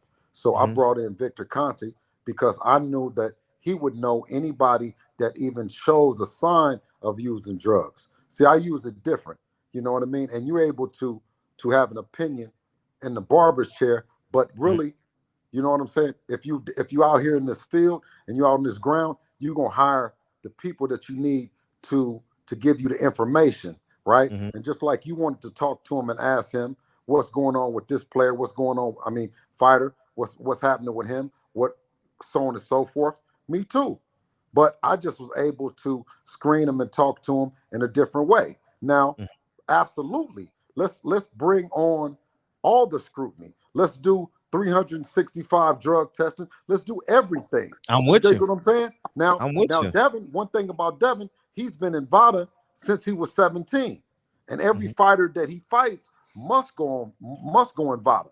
You dig what I'm saying? So now all the people that whisper about it and don't bring the former drug cheat or whatever that you might want to describe me. But if you was really trying to do some sneaky shit, would you go fuck with a motherfucker that's up under the light and the scrutiny that he is up under? I don't know. I wouldn't. You know what I mean? I wouldn't. If I was going to do some dirt, I wouldn't do it with the person that everybody is looking at. Because you can buy, listen, go to any gym. You go to the gym all the time. Look inside the gym. Right. Yeah. How often are you in the gym? Basically 4 days a week. How many guys up in the gym look like they're using some type of drugs? I mean, everybody's in great shape. Like, you know what I mean? Like, I don't know. So I'm in great shape. Okay. You know what I mean? So what I'm saying is that it's probably not hard to get drugs on the low. Sure. Right. But let's keep the light on him. Let's keep the light on the athletes. Let's keep the light on the entire sport. You dig what I'm saying? But I know how to look at somebody and tell if they're using drugs based on listening to him.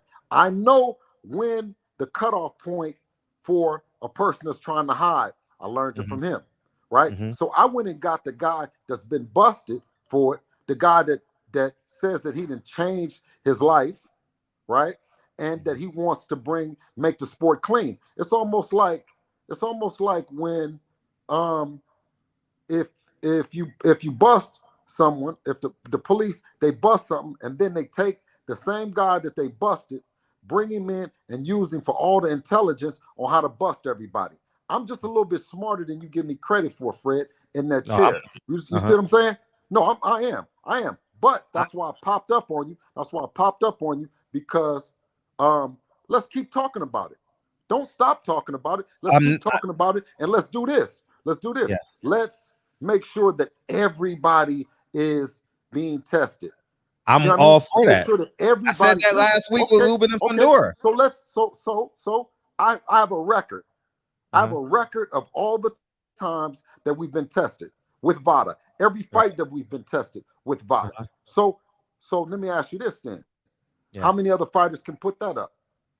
I can't speak on what I don't know. Right. So listen, how many people are coming on here and saying that they're willing to show how often they've been in VADA? I'll ask. Okay, well that's what you need to ask. You see what I'm saying? And listen, since everybody put everything else up on social media and everybody do everything else that they do, then let's all show it. Yeah, but the fact is that there are other options. Like he's not the end all to be all. Like no. But the other guys don't. I just told you. If you get a guy and he was busted, right? You bring in the guy and you make sure that he divulges everything that he knows, right? That anybody is cheating would do. I had to do that because Devin was 17 and it is a dirty sport. So that's what I brought him in for. Pardon me. Okay, got you. But there are Pardon other me. options. I think my phone was. Yeah, my phone no, was you're good. Hello? You're good. Can you hear me? There are other options. Like he's not the end all to be Can I go all. out and come back in? No, I can hear you. Can I go out and come back in? Yeah, I'll kick you out. I feel what he's saying though. I mean, Conte is a professional in the sport. But still, guy. He should be kicked out the sport. It's not like Victor Conte is the end all to be all. His last fighter just got popped in 2018. I forget what year it was, 2019. You know what I mean? He just got popped. He literally just got popped 2018, 2019. And then he denies it. You know, like he is not a trustworthy person, man. And he creates drugs that's undetectable. He might be 10 years ahead of everybody. Just like Balco. He was 10 years ahead of everybody. And then next thing you know, too many people are using it. Next thing you know, it all goes downhill from there. No. I don't. When you say undetectable and all that, Barry Bonds. He never failed the drug test. Listen, and one thing that I say about that is that's Barry Bonds. I got Victor Conte to bust or to give me to shed light on it. Now, if VADA is 10 steps behind, then they need to step up 10 steps. You see what I'm saying? They need to then step up. If there's something that you know that we don't know that guys is using, because you know everybody, right? You can sit in the chair, but I mean, use your investigate. Investigate the old fighters, the trainers. Investigate. I created the story last week with Fundora and what's the guy named Erickson Lubin. The same thing. It was no testing. I challenged Al Heyman. No one's listen. I do. 2 weeks ago, I was sitting in the Zach chair and said there's no testing for Fundora. It was so bad. What's the guy's name? Ness thought I was lying. Hey, that narrative. Oh, it was no drug testing because Samson don't want drug testing. That's why. Well, Devin just got tested the other day. Yeah. I'm not questioning. Listen, I say this. If you get to the fight and you've been tested and you clean, I can't question nothing. Right, I'm just saying. But you just see Devin retweeted that he just got tested the other day. I just know that once a pig, always a pig. You know what I mean? In that capacity, you know what I mean? He's still in the drug game. So why wouldn't he say, you know what? Shit, you know, take this. What do you take? Nothing. Never have. Nothing. I'm just a genetic freak, Mr. Haney.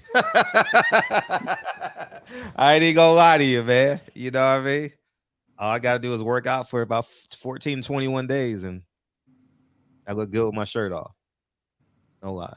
Like Devin. I look like Devin, basically, but just an older version. Skin a little thinner, you know what I mean? But yeah, you know. Okay, so you said you don't take nothing. How old are you? 44. 44.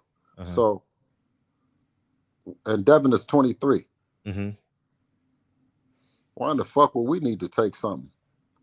No, we're the same. Listen. I mean, you see me. I don't look old and and fucked up or no none of that shit. You see what I mean? It's in us. My son is 12 years old, and I just posted him killing on the tennis court right now. You know what I mean? I got another brother that trained. We don't need that shit. We don't do that shit.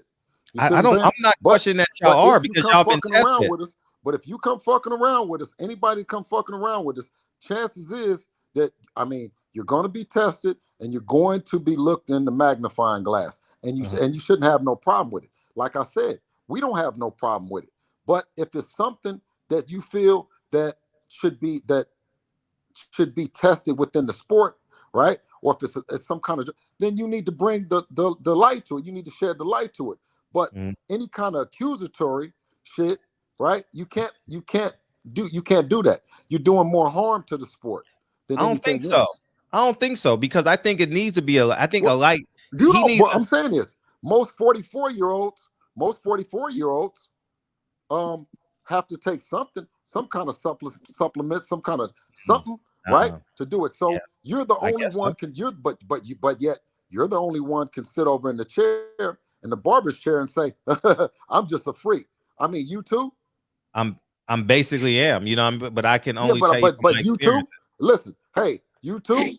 Bill, you're comparing apples and oranges, Bill, but you're clever though. No, what I'm saying is, I'm putting you, listen. But what I'm saying is, you look like you could be using something though, Fred. Quite possibly. Sure. Right. Yeah, but I don't have a coach named Victor Conte. Yeah, but what I'm saying is I'm not under him. I'm not under, so there's no, so if I'm questioned, then you should be quadruple questioned. Because I don't have Victor Conte or Snack. What I'm saying is though, but you fit the criteria. You fit the criteria for using it. But I'm saying is no one is accusing you of it. You see what I'm saying? You have to. It has to be more than. And I think that's what everyone was saying about the Fondura and the other guys. It's been a lot of times in certain fights, right, that they don't test, and there's certain fights that do test. Me and Devin, right, we push testing, right? But the guys and the fighters that don't test, I don't accuse them of using drugs. That's the only thing I'm saying. It would be just the same thing as accusing you of using drugs, right? Sure. Because you fit a profile that says that you use drugs. And why? Because you're in LA and you go to gyms and drugs are easily accessible. Sure. That we should now say that. And I'm saying, no, that's, instead of saying, Fred, you look amazing, you're healthy and you're doing your thing, right? And giving you your props until there's something else. But to say that that it's easier to get drugs from Victor than it is to get in a local gym. I mean, look at Big Baby Miller, right? He wasn't with nobody, right? He tried to come and work with Victor so he could get off of the drugs and get his life together and use the supplements and the shit that he has, the natural shit that's not on a prohibited or banned list. Yeah, but he was popped. See, and that's what I'm saying. Like Victor Conte can create something that can't get detected. It's been proven. His last fighter was popped in 2018. So that's not far away. That's not long ago. I don't listen. Yes. What I'm saying to you is this, Vic, Fred, is that he's been popped, and I don't think that a fighter, if you're trying to be sneaky, that you go fuck with Victor, right? When you can get the shit anywhere else and you're not under the limelight. That's the only thing that I'm saying. Yeah, but he's not even like for real. What is the value of a Victor Conte? He can the power isn't there. Devin is God gifted. He's been trained by the best trainers. No, you don't go to him. I didn't go to him for, but there's no value. There's no power. No value. No, listen. What I'm saying is I didn't go to it is in the sense of learning and knowing what guys are using drugs, what they're doing, what they would be doing to cycle off, what they would be doing if they were trying to avoid the testing, information, right? It's power and information. Yeah, but Margaret can do that though. Whatever her name is, the lady in charge of Ada, she can do that. I don't think that she knows as much about the shit as Victor. I think she knows how to test, right? Or I think that she's the head of the testing, but I don't know if she's knows as much as Victor does. I don't think Victor is the end all to be all. I think I don't think he's the end all to be all either. But I would think that if you're a young fighter, if you're a fighter that is concerned about others using drugs, then you would definitely talk to him. It don't make sense. Like Bill, at the end of the day, it don't make sense because one, he's the enemy. The enemy being not that he's white, not that he's, but the fact that he has told on athletes. Not only gave them drugs, he told on them. Okay, that's another reason. Do you think that you're going to go use drugs or get some drugs from somebody that you know is going to turn if it's a problem, or if something that he's going to tell on you? Is that what you're going to do too? Well, if Mr. Conte was on 14th Street, would you do business with him? Or International Boulevard is what it's called now. Would you do business with him? No, you wouldn't. You would. You would stay away. No. Listen. What I explained to you again is I brought on Victor Conte because I wanted to know everything about the guys that were using drugs, right? How they were using them, how they would taper off, what they would do, anything. I wanted to know all the signs, the bumps on the back, everything, the acne, everything that goes along with a guy using drugs. Right. But that's listen, like, and what you did say, and what you said is, damn, Devin does not fit the profile. There's no power, there's no this, you have a whole list of shit that says that Devin is not using the drugs.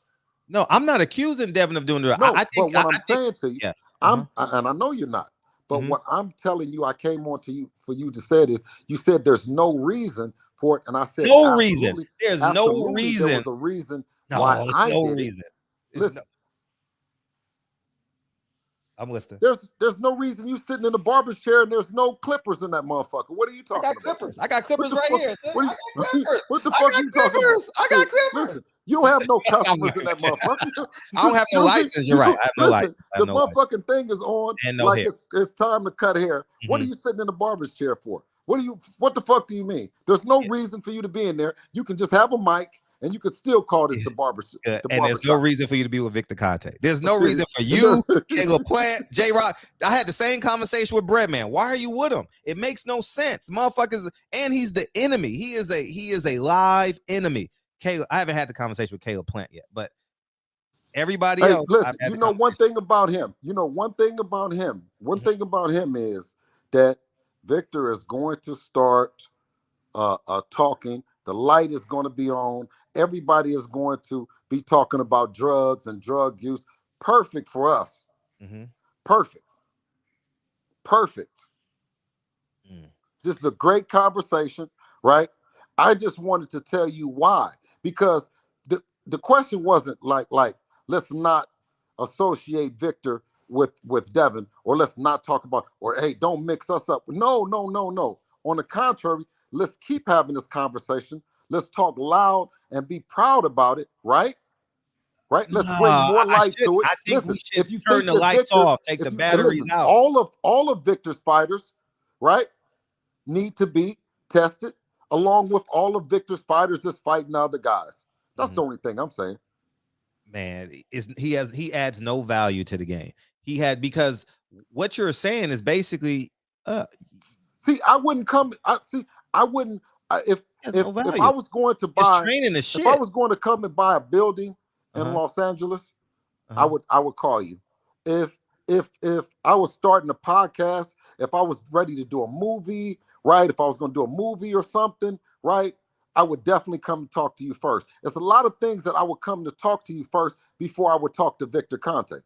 Not if I went bankrupt. Huh? If I went bankrupt, you wouldn't talk to me about property. Yes, I would. Nah. Because then, no, let me tell you why. Because then I would know, damn, what did you do? Because you was on top of the world.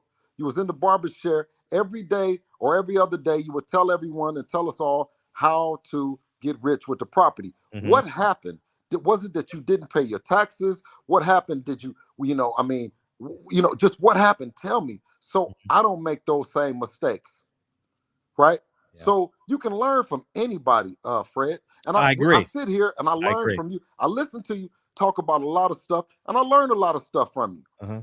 And what I'm saying is, I say that to say that the only reason that I dealt with Victor is because of that, because he went from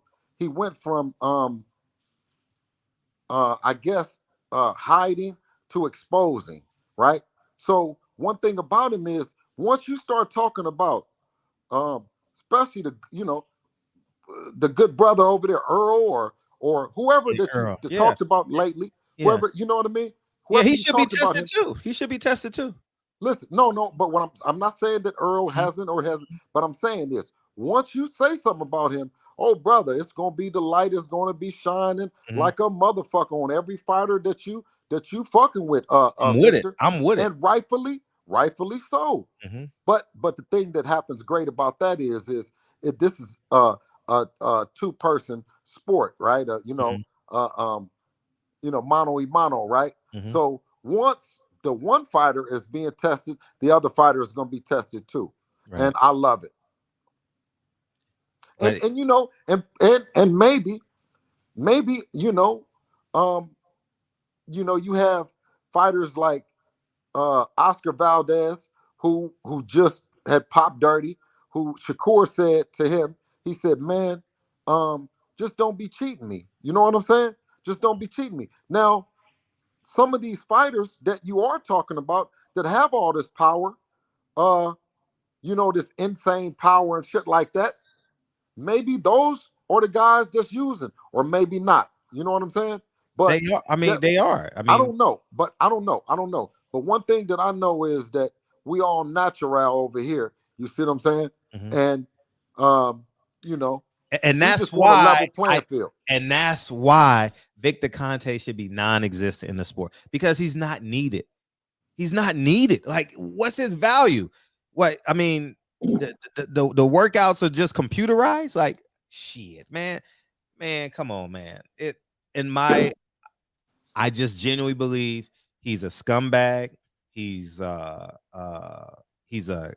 felon. He's a snitch. He's untrustworthy, and he's not valued in the sport. Like, I look at his fighters. You can go through all his fighters. Everyone has lost in the last 4 years. Everyone has lost their biggest fight. Caleb Plant, J-Rock, it's so many. Amir Khan. Well, you can probably say then this then is, why would all his biggest fighters in the big fights lose if they were dirty? No, but that's the whole point. He doesn't add value to your no. What I'm saying is, if it was that they were all the big fighters in the big fights, they lose. So that's what I'm saying. There's no value. There's no value. Like, you need someone that's gonna get you quicker, faster, stronger, not something that looks good. His workouts look good. Mikey Garcia too. Mike Garcia is the biggest one. Yeah, Mike Garcia, piece of him too. Like, he don't even have an ab. Like, he adds no value. He literally, he may pay y'all, but he adds no value to the sport. Like, he hasn't made Devin better in terms of power. No power. Well, that's what I said, is that I didn't go to him for power. Right? Maybe I'll go to my man down there in Texas. Well, when you get to 140, yeah. You know what I'm saying? Yeah. Right? Blu-ray. You see what I'm saying? Yeah, Blu-ray. Right? So that's where it comes out natural. That's what comes out natural. Some of that good power comes out of Blu-ray.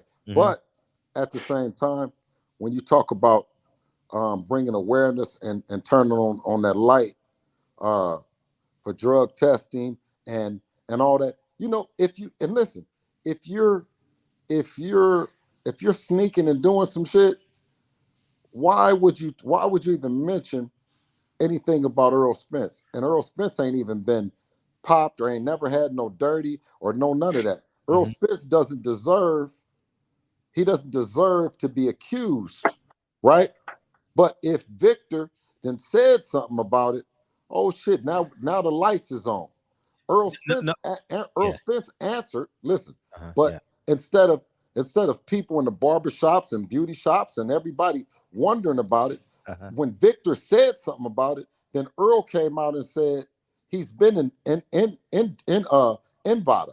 Right. He just never told nobody. Right. Well, Devin's been in Vada and he's been telling everybody. So I think that that's what needs to happen.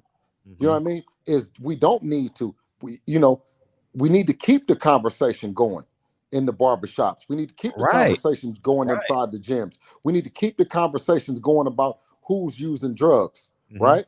Right. But when you ask me, why did I deal with him, right? I just gave you my answer. You know what I'm saying? It wasn't to get drugs. It wasn't to get the power. It was for intel, right? He sells the same. He sells vitamins. He sells the same vitamins over the counter that you can buy. Everyone can buy. It's nothing special, right? It's no different than the vitamins that said GNC, right? You can go on the website and get them, right? And you'll see. I can show you the report where it lists anything that you take, even aspirin, whatever that you take, you must put on the list with Vada, right? And I can show you what that looks like as well, right? So I mean, it's a clean, it's clean over here, and we're very transparent about it, and very happy. You know what I'm saying? Very happy that the light is being, instead of everybody being quiet about it. You know what I'm saying? Yeah, he needs to be extinct though. Like it needs to be another Victor Conte, William Morris, or Jesus Ramirez. Like I that's just what I believe. History will prove me right or wrong. I believe another one of his fighters is gonna get popped in the next 5 years for sure. You know what I mean? And then we're gonna look back. Well, you know what he's gonna say? He wasn't with me when he did it. Well, what he was saying to you then was that fighters that come to him and maybe they're expecting one thing, right? And they don't get what they're trying to get from him, and then they go somewhere else, right, and get it. You know what I'm saying? They go somewhere else and get it. Then he's accused of giving it to him or whatever. You know what I'm saying? So I don't want to. I want Victor to continue to speak for himself. Right. I speak for myself. Right. And you know what I mean? That's where we, and then that's where it lands at. Yeah, but if he's for information, there's another person for the same information that actually implements. Who is it? I don't know. I don't know who the person is. I don't know. I'm not on the ground level. That's the thing. That what I'm saying, Fred, is that coming into the game, you don't know. Now, if you know everybody, but you don't know me, I don't know. You see what I'm saying? I don't know nothing about it wasn't no motherfucking steroids in East Oakland where I was growing up. You know what I'm saying? Like, maybe in the, but I didn't play football, or I didn't play none of those sports or no shit like that. So I don't know anything about no steroids. I wouldn't know I've never seen steroids in my life. You know what I'm saying? I've seen most of every other kind of drug, right? I've never seen steroids. I can't say to you, oh, somebody pulled out some steroids the other day and they offered me some and I passed on it. Right. Have you any one of you brothers ever been somewhere and somebody just was popping some steroids and said, would you like some? No, but no, someone just raised a good point. He said Earl was suspicious, but Earl was clean. So how is See, so that's so what. what's No, the no. value of what's the value of the information? That's a good point. Well, see, I'm not. We're not fighting Earl. You see what I'm saying? Uh-huh. And just like you said, with certain companies, the drug testing hasn't been pushed, right? So if I'm growing up in the game and I'm saying, okay, well, that's just how it goes. You know, with Lubin, for example, on Lubin's team, right? He should have maybe pushed for the drug testing. I know I would, based on what I've learned about the shit. And I'm saying this, every fight Devin is going in, he's getting tested. The other guy is going to get tested. Devin is going to get tested. Sure. Based on how spooked out I am from talking to this man and about what's going on. You know what I'm saying? What could be and all the possibilities. So if you're not, when you say what the value is of him, had I not met him, maybe I had put my baby in the same position that Lubin was in. And then never know. You know? I don't think his value is that important. I believe you're overestimating his value. No, what I just said, not the value, not the necessarily value, the information that he brought to the table when I needed, and the comfort that I needed to know, right? That the testing and all the things, and when a fighter should be tested, and no matter what drug that he was on, if he started getting tested at a certain point, right? How fucking would the drug work? You know what I'm saying? Like how far out, right? Now, a So how lot of many things that I times learned that I know now, right? I learned from him. Now, for me to say that the information wasn't valuable, you don't never know that. You know what I'm saying? I don't know. How many times does he need to consult though? Like, I mean, I'm just curious. If the information, like how many times? Shouldn't it maybe 1-2 times, not every fight? Well, no. What I'm saying is the information that I got early on. Now, it developed a relationship, right? That developed a relationship that then Devin would then be a influencer, right, to the products that he sells, right? So then we get paid to do that. We get paid to do the YouTube commercials or whatever, right? For the snack products, not for any steroids, not for any other kind of shit, but just for the snack products. Yeah, and that's the whole point I'm making. Like, your influence, your power is keeping him relevant. He needs to be buried.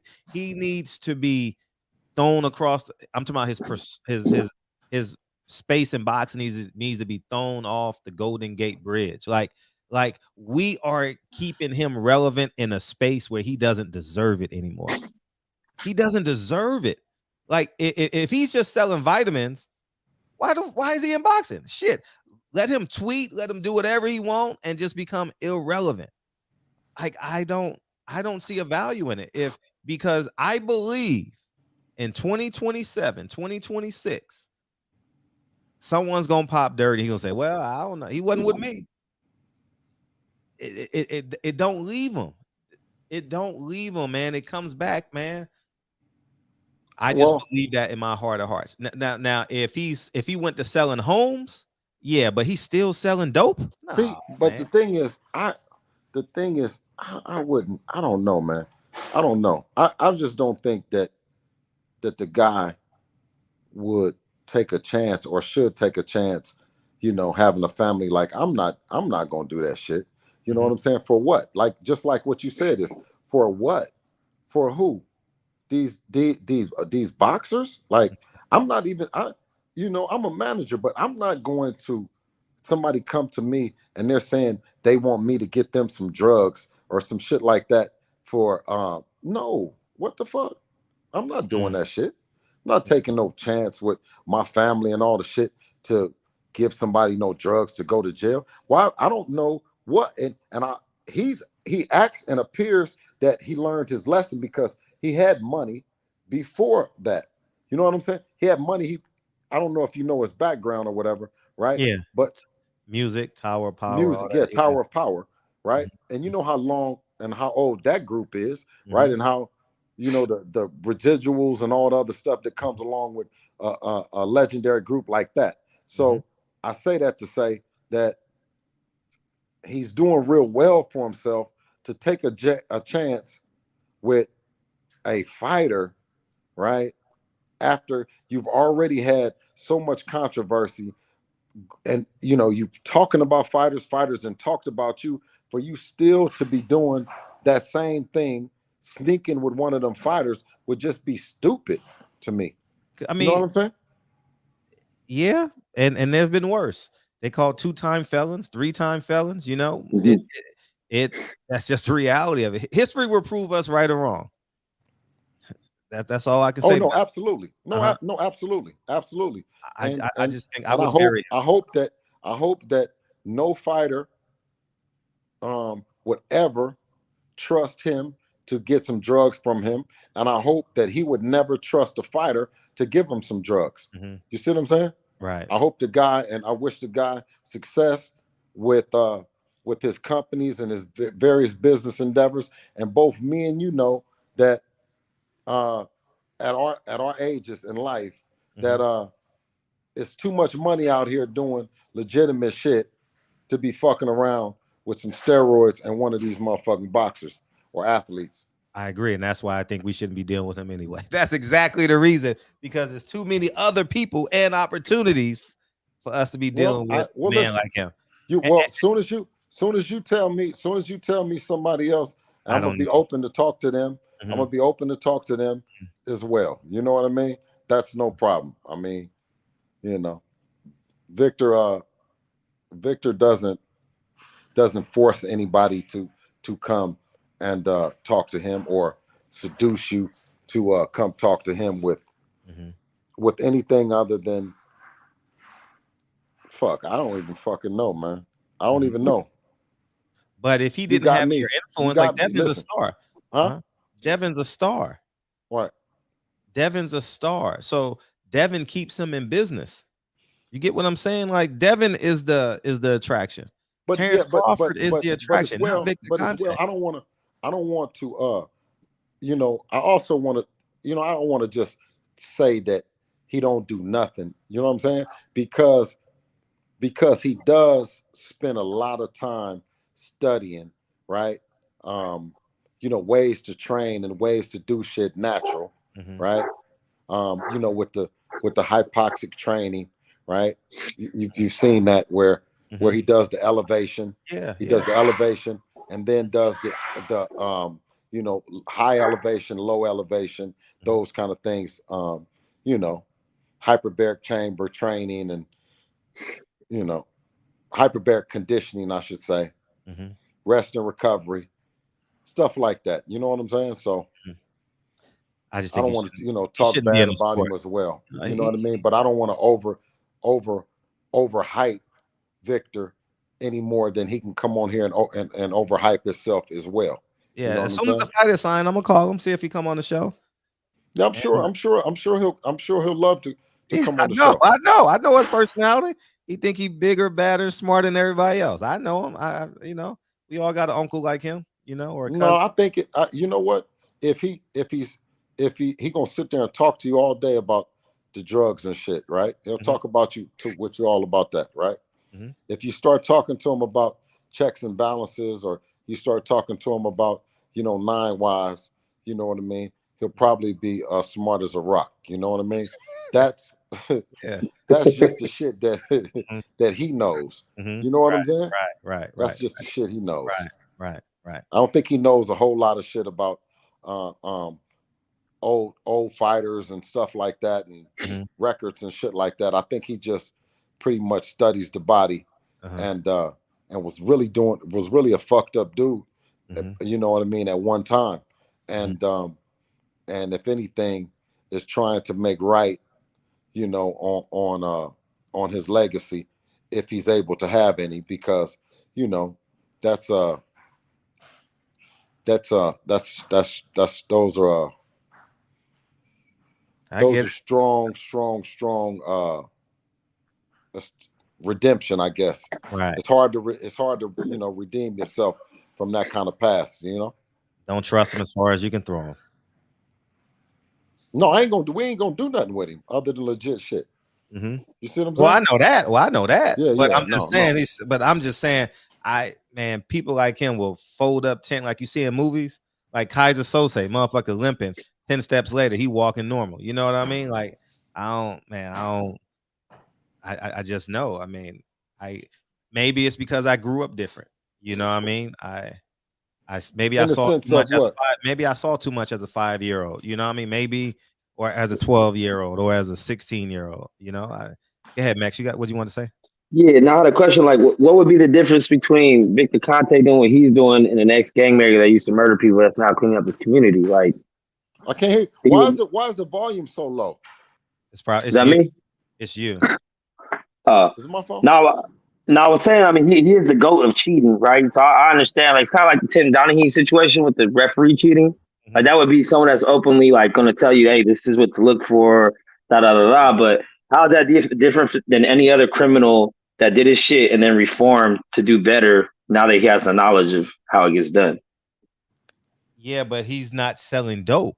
Like, this man is still selling dope. Like, you get what I'm saying? Like, what dope is he selling, Fred? Drugs. He's selling drugs.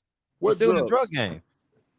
Vitamins, whatever he's selling. I don't know what he's selling. So is aspirin drugs too? Yeah, aspirin's a drug. Oh, Expedite. okay. Is it called Expedite? I see it in the before it comes on the what's it called? Fight Hub has it on. Give Fight Hub a shout out. Yeah, man. Like, yeah. You know, it's yeah. So all of them, so everything is drugs then. So it's just everything ain't drugs. So it's illegal drugs, or no, I'm just getting an understanding. So because I guess that would be right then. It's just illegal drugs, over-the-counter drugs, or not illegal drugs. Is that what you would be saying? So he's not selling illegal drugs that you know of. Is that what you mean? He hasn't been popped, so I can't say he's currently selling illegal drugs. I believe he's selling illegal drugs. Well, there's one thing that a dude told me by the name of Scooby, and he said that you were the best thing that ever happened to his life. He said that he went to one school when he was in the 5th grade, and he said he would just try to get kicked out of class to come and fuck with you. And he said everybody had already written him off, right? Yeah. But you gave him the second chance that he needed. You believed in him. You told him to work out. You told him to do everything. And he said, if it wasn't for you, he wouldn't be right here. And I thought that was like, I thought different about you. You know what I'm saying? I thought different about you just by hearing that story. But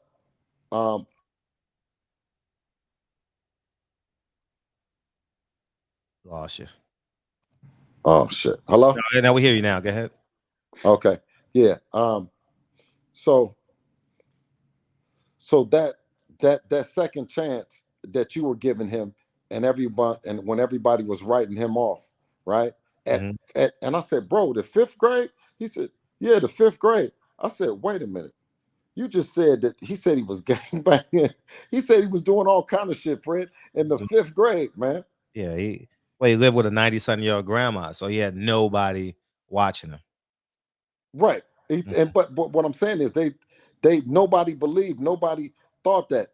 And he was fucking up, but you gave him a chance. Sure. Right? Yeah, I get that. You know, but I think I'm not trying to get you to look at Victor in any way different than the way that you're looking at him. You know what I'm saying?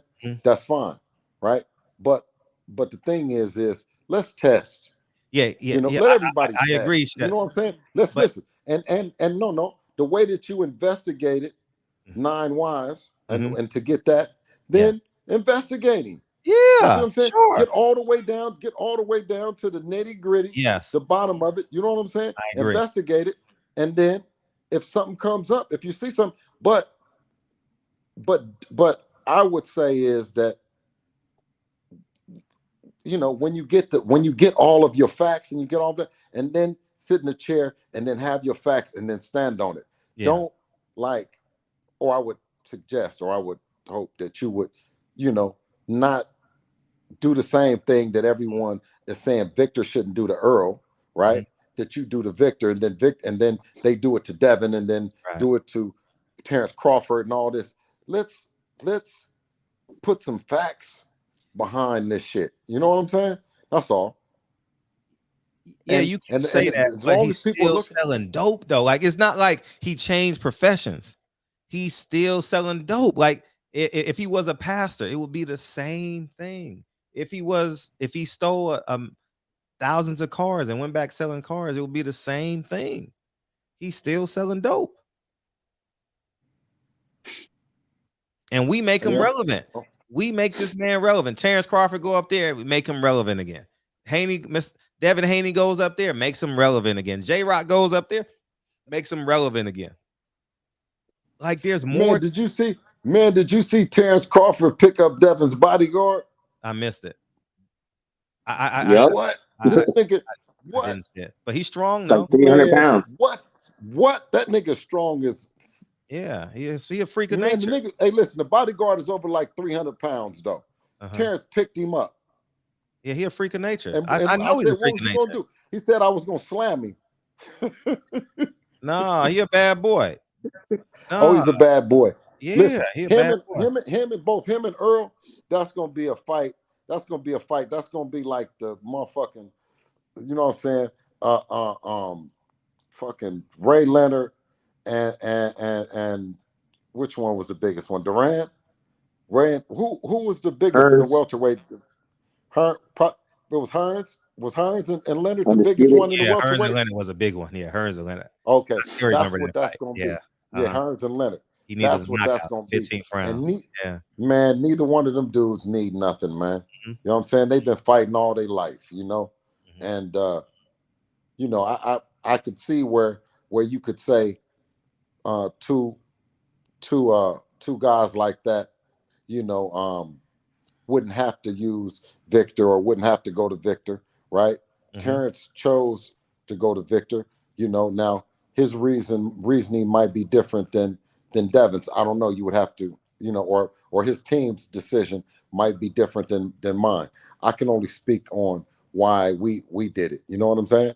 Right. And we did it just to have these kind of conversations because everybody else be on the hush hush.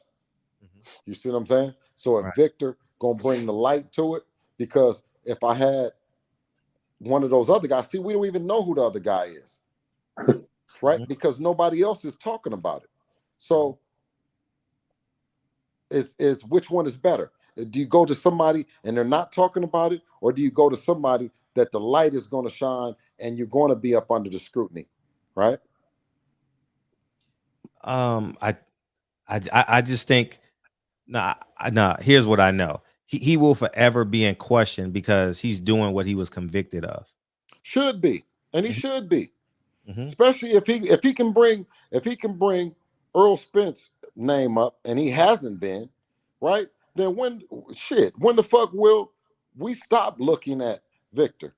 Right. We got to look at Victor. We got to look at his athletes, and we got to look at his athletes that are fighting, and whoever they're fighting. Let's make the sport clean and keep this attention and keep this light on it. You see what I mean?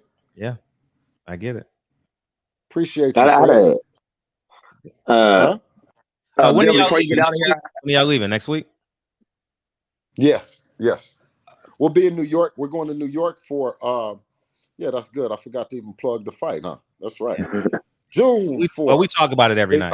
Every night. Okay. Yeah, June 4th, the undisputed championship of the world. We're gonna go down under and put on the performance of a lifetime. We're ready. We're confident. Of course, George Kambosos has been doing a lot of talking in the press. Rightfully so. He's it's his hometown that we're going to. We've had the first time that we've been in a position that we don't have to necessarily carry a lot of the load in promoting and trying to get the celebrities to the seats that they want to be in and just just the whole thing. So it's been a relaxing time, right now. Of course, Devin is still doing a lot of press because, you know, wearing a hat as a promoter, you don't want to just sit and, you know, sit on the wayside and just come pick up the check. You know what I'm saying? You want to, you know, be, you know, you want to do your part. You know what I'm saying? And I think that we're doing our part that's not even asked or required of us. Is just the right thing to do in terms of that. You know what I mean? But it's for all the marbles, so it goes without saying that it's going to be a great fight. And we're looking forward to it, Fred. Yeah. Y'all got a press run in New York. Is that what y'all going to New York for? Yeah. Yes, sir. And then y'all go straight to Australia from there. Then we go straight to Australia. We're going to break the trip up because George Cambosos happened to, you know, continue to talk about how long the flight was and all that. So y'all gonna go to London? How long y'all gonna go to London for? No, we're gonna go to Hawaii. Oh, y'all go to from New York. Yeah, 10 hours. Yeah, we go to Hawaii. No, first we'll go to New York. Then we'll come back home. Here, and then we'll fly from here to Hawaii. We'll spend 3 days in Hawaii because I think it's like 6 hours to Hawaii. Right? Yeah. 6 hours to Hawaii, and then it's 10 hours to. Yeah, so it's 14 hours. total. It's 14 total. I've been 5 times. It's 14 total. Okay. Yeah. Okay, so something like that. So it'll break it up. It'll break it up in a way that we're gonna have of course we're gonna go hard the whole entire week. And on that Friday where Devin would normally have his off days on like Saturday and Sunday or whatever. So we'll just have a long weekend, like be off on a Monday. So we'll do Saturday, Sunday, and Monday in Hawaii, and then jump on a plane for that next half of that leg, and then we're gonna lock on in. When are you scheduled to get to Australia? What day? May the 10th. Oh shit, May the 10th. Okay, that's good. Yeah, How many people it'll give us 15 people? Give us a little bit. No, probably I think it was like we got about 20 something people, 25, 26 people. Good. On our team, you know, including like the family and then the team. I get you. Yeah. That's exciting times, man. America's rooting for y'all, man. Y'all literally got America rooting for y'all, man. Like it's like you're really represent for whatever America means to you. You're representing America. Oh well. Hopefully that, like I said, that we don't just have America, but we also have, you know, we have the world in terms of. I know Australia won't, but then hopefully, you know, the UK, definitely Mexico, you know, a place that we started at, and you know, in TJ, right, you know what I'm saying? Yeah. So we don't just look forward to it just being America, you know what I mean? And then hopefully, you know what I mean, a lot of my Muslim brothers, you know what I mean, in the East, you know what I mean, will also be supporting as well. So it's just a great opportunity. And then we also look forward to a lot of our brothers and sisters down in Australia, you know what I mean, to also it's gonna be sold you out. know what I'm saying? It's gonna be sold out. Yeah. It's gonna be sold. So you think knockout, or you think knockout, or I'm thinking to win. You know what I'm saying? I'm thinking we're gonna do everything that we have to win. You know what I mean? And put on a clinic. Yeah. You know, we you know, of course, with Devin, we've seen him. We've seen him box. We've seen him stand in the pocket. You know, Devin can do it all. But I think and I really strongly believe on June 4th, you'll get a chance to see something that you haven't seen before in Devin. I just want to win. Like I remember H Money came. I said, just win. I don't give a fuck about. I remember that's the one thing I will say about Floyd. Just win. Find a way to win. Absolutely. Like, you know what I mean? But man, because I mean, I'd rather question a win than cry about a loss. But absolutely. But you know, when you talk about, I mean, everyone that has been so supportive, you know what I mean? Of course, we've been, the barbershop has been wide open for us to come in. Like soon as I hit you right now, text you, send me a link. You sent it right to me. So, and I appreciate that. You know what I mean? You got Aki, you know, who's done a wonderful job. A Black Fight Fan. Yeah, everyone's gonna support you. I mean, no. I mean, listen. You know, Ego. Like, you know, it's just been a ton of support for us to get this fight. You know, and it's historic. It means a lot for us, for my family, you know what I mean, for our community, right? To be in this position when so many people, you know, wrote us off and said that we were going, when we went with Eddie and the DAZN, that we were going to go to the app and no one was going to know about us. I think, Fred, you have a little bit of crow in your face because you said that we wasn't going to get this fight. You see what I'm saying? I mean, but it's like a half a crow, because there was a little compromise on your end, but but for all intents purposes, I'll eat the crow. 2 pounds of it. 2 pounds of it. 2 pounds. And I came on the next day. You know what? And I appreciate you saying that. But more importantly, that's what pushed us too as well. So you know, you along with everyone else, you know, helped put the wind under ourselves and the wind under our wings to make us drive even harder to get it. You know what I'm saying? So you know, anytime, you know, someone in our community hears something that we can't do, don't we go hard? Mad hard. Yeah. And you know what I'm saying? How many times they told you that you couldn't make a movie and you couldn't do these things? You know what I'm saying? And that made you go harder though, right, Fred? Sure. Absolutely. So and that's the same thing with us, you know. And Is like I said, we appreciate it. Is there going to be any like 24/7 or some behind the scenes build up thing to this fight on YouTube or anything? You know what? We always do our thing. You know what I'm saying? And we're gonna continue to do that. You know, we're gonna drop something. You know, they're in there filming. What you should do is give everybody the link. Send everybody a Dropbox link to your trailer, and make sure it's like no commercial music, it's free licensed music, because what you want is everybody locked in on Devin Haney. I mean, because we're literally rooting for you. Like, no matter what nobody say, nobody's rooting for Cambosis. Like, even the worst Devin Haney fan or the hating that cannot root for what's the guy's name? Can't root for him. George Cambosis. It's impossible to root for George Cambosis. It's impossible. You know what I mean? So whatever you drop on Devin Haney TV, you should give it to because you don't need the extra $30-$60 you're gonna get, right? So give it to every YouTube channel, so you got all that fucking energy going towards June 5th. Flood the market. Flood the market. You know, yeah, exactly. Absolutely. Listen, Fred, you know that shit. You know that shit better than I do. You know what I'm saying? And that's just something that we might need to. I might need to bring to the table to them. You know, bring to the table to the team. You know what I'm saying? Like 3 or 4 behind the scenes, like May 3rd, May 10th, May 17th. Are you guys gonna have anything on ESPN? Like, are they gonna do a little behind the scenes build up, face to face interviews, all that shit? You know what? They're gonna do something on ESPN. We're gonna be doing something on ESPN.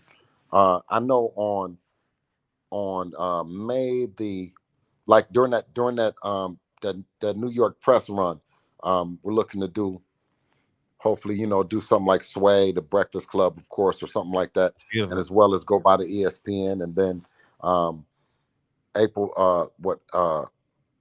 30th is Shakur Stevenson, and we're gonna, you know, go to the fight, you know, of course, support Shake, and then, you know, do something with them as well during that fight, during the broadcast. Hell yeah!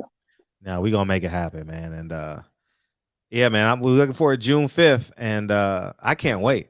Well, June 4th, it'll be June 4th. Well, June 4th for us. June 4th, and then June 5th in Australia. That's a Sunday. Coming out to Australia, that's a Sunday. You know?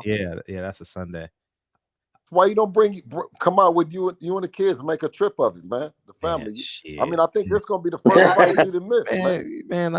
I told you what I'm doing. You know what I mean? I told you 2 weeks ago what I do. I'm still building. You know what I mean? Right. I'm still building. You know what I mean? So, well, one thing that I do encourage anybody, and I support everybody's hustle and getting their money, whatever it is. I do not want anyone to take a break from working or parenting or doing any things that they got to do, because, you know, this is what we're doing. I'm gonna be being a full-time parent as well as work and get my money. So, you know, I don't want nobody to miss none of theirs. If they have to, just tune in on ESPN. It's gonna be a hell of a fight. Right. Yeah, we're getting this done. Absolutely, my brother. Y'all have a good evening. And Appreciate Fred, don't stop doing what you're doing, no matter what. And I know you're not. I'm not. I know you're not. I know I'm you're not. not. You know I'm what I'm not. saying? All right. Appreciate you, dog. Love you, man. Appreciate you, man. All right. Peace, gang. Peace. Yep. So if you say Devin Haney's name 3 times, y'all already know that. Yeah, he coming, man. I always believed, man. I always believed. I knew it. Yeah, man. Shout out to Kane, man. What Kane say? Kane said, "Name me a better place." Fred brings the best topics and gets the fighters and trainers on. Salute to Bill. Wishing you guys. Yeah, we gotta wish him safe travels. That motherfucker gonna travel. He's literally gonna travel 2/3 of the world. Only thing he's not gonna fly over is Europe. I thought he was going that way. Hey, Fred, I think you might have to get your feet back down on the ground and get out here and ask some tough questions, man. I know. In time, but I'm literally doing something right now. I'll tell you guys tomorrow. But I'll tell you guys what I've been planning. I'll tell y'all tomorrow. But or you need to get a goon squad for the barbershops. Get a goon squad to go out there. Listen. No, like people got it fucked up. Kenny caught me off guard. I can fight my ass off. Like, I don't give a fuck with nobody. Man, Fred can really fucking fight.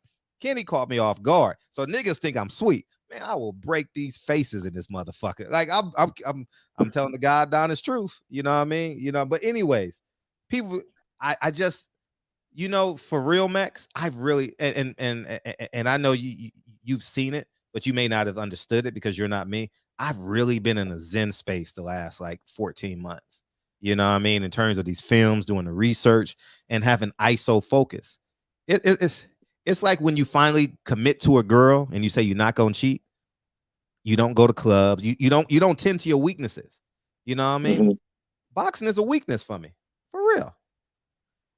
You get I'm not someone to ask the hard questions though, man. Yeah. You know what I mean? So in time, like my life is gonna free up probably mid-June, first week of July. My life is gonna free up a lot. And when I tell y'all what I did, I'm gonna tell y'all tomorrow what I absolutely did, and maybe Sunday or something like that. But yeah, it's just been a hell of a ride. I've literally been going 100% at like 4 things at one time, and it's all coming to a head literally tomorrow. It's all gets done tomorrow, and I still got some other work to be done on it. But man, I'll tell you guys tomorrow. But yeah, so that's basically it, man. Let's get through these. I'm sorry, y'all was beaming in, and I didn't want to change the subject on. There he is. Yeah. What's up? What's up, man? What's up, Kane? What you got? Hey, what's going on, Fred? What's up? I just wanted to know, is Terrence Crawford still suing Bob Arum for racism?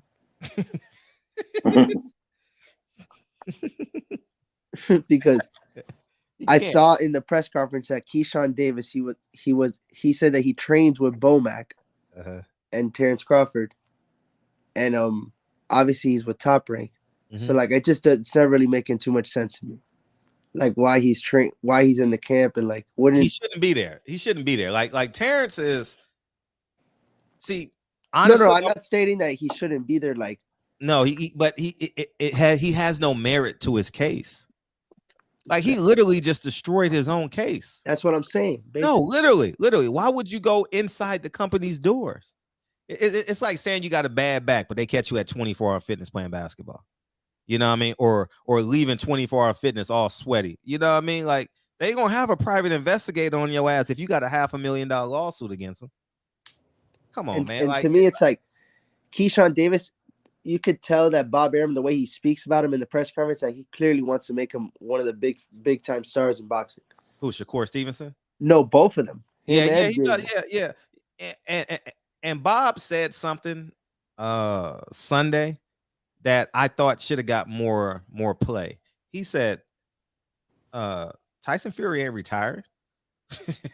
like that should have been the quote of the day yesterday, but no one picked up on it, and I forgot to talk about it because I know Bob. Like, and I'm not saying, see, every white person every Mexican person, every Honduran person, every black person is going to have some stereotypical racism about them, right?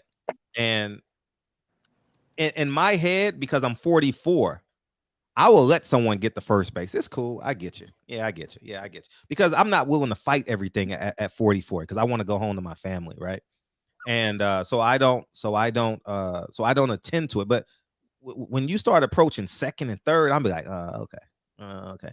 You know what I mean? Like, yeah, you are a little bit racist. But I would say the same thing. But I mean, some uncouth things. You know, I mean, I'm more cognizant now because I'm 44. But when Bob said, "Oh, Tyson Fury ain't retiring," I'm like, he's basically saying the same thing he said about black fighters. Nah, nigga, you got to work. Terrence Crawford, you got to pay your dues, homie. You owe me money, and you ain't living up to what you said. Tyson Fury, you ain't retiring. You owe me 2 more fights. I got to put you in the UK 1 more time to get my money back. So it's the same thing he said over here is the same thing he said about Terrence Crawford. You know, but I forgot to talk about it yesterday. Maybe I'll do something. Maybe I'll do something about it. But people don't understand context, so people not going to understand the conversation. They're going to say, "Oh, Fred, you love Bob." You know what I mean? But I'm the only media. Bob Arum lover. Yeah, Fred. Mike Coppinger never stood up to Bob Arum. I did. Bob would never talk to me that way publicly. Never. And what you call will tell you, what DB was around me when Bob Arum saw me. Hey, men respect other men. It's just simple. It ain't got nothing to do with Bob got more money than all of us. It's nothing I could buy Bob. Why would I want? There's nothing I can give Bob that can. No, it's just time and respect. You know? So, I mean, and there's a lot we can learn from Bob. You know what I mean? And there's a lot we can learn from Al, Eddie, and everybody else. But I just think Bob is the most powerful man in boxing. And by how Al Heyman adjusted his contract, y'all need to go see. I'm gonna tell y'all now. Go Google.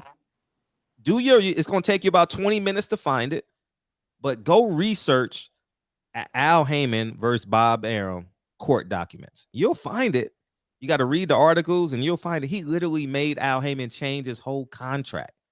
He couldn't do them 360 deals moving forward. I'm telling you. So that's the truth. God done his truth. So I'm sorry. Brandon, if I can also ask, yes, when Bob Arum obviously passes away, who do you think ends up being the king of boxing? I think does he have a second? Does he have someone in place? Frederick S. Hawthorne is going to be. I hope so. That'd be fine. They ain't gonna happen. I think Al can do it. Al can do it because he's the only person with TV rights in America. But I mean, you could buy your way into that. Nah, I think Al can. I mean, what's stopping Amazon from doing it? But Tiger Buff ain't gonna be nothing to play with neither. Tiger Buff will be a little bit more cool than Bob. You know what I mean? His arms will stretch a little bit further. Not that his mind will change, but he'll take a little bit more chances. He's younger, you know. But Bob gonna leave you the keys, Fred. Bob, nah, he ain't gonna do that with me. You gonna be a Bob's will, man. The chat gonna get on. You gonna be a Bob's will. I wouldn't mind shit. I wouldn't mind. I'm not gonna shit. That Frederick, I love that Frederick. Yeah. Who don't take free pussy on Friday night? Yeah. You think I'm stupid? Man, get the fuck out of there. I ain't no fool now. Shit. Here, Bob, put me in your will. I don't give a fuck what these pro-black motherfuckers say. Fuck them. Bob, put me in your will. Give a fuck. Oh, they coming for you. They coming for you, Fred. It's gonna get clipped in the video.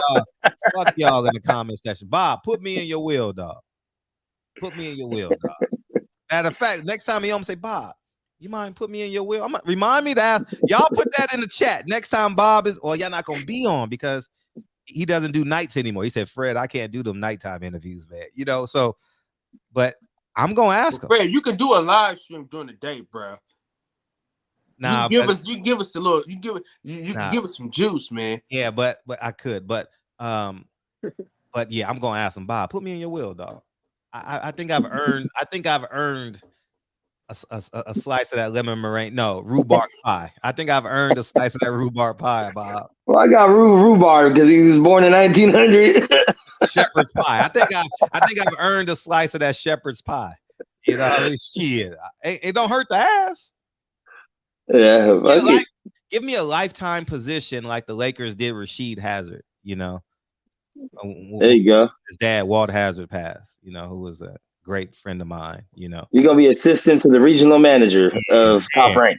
Man, I'm with it. I'm with it, man. I'm with it. Shit. No, he can't. No, Fred can't have no job. Oh, that's right. That's right. That's right. No, here, man. No, but what I would do, but if I ain't gonna lie, if I could talk at press conferences, I would do that shit. Get on the DS and talk my shit. I'm telling you, a fighter's gonna trust me. I ain't lying. A fighter's gonna say, Fred, man, be my advisor. I'm like, oh yeah, I could do what I want. Shit, yeah, shit out, man. I literally want to spend a weekend on the DS talking my shit.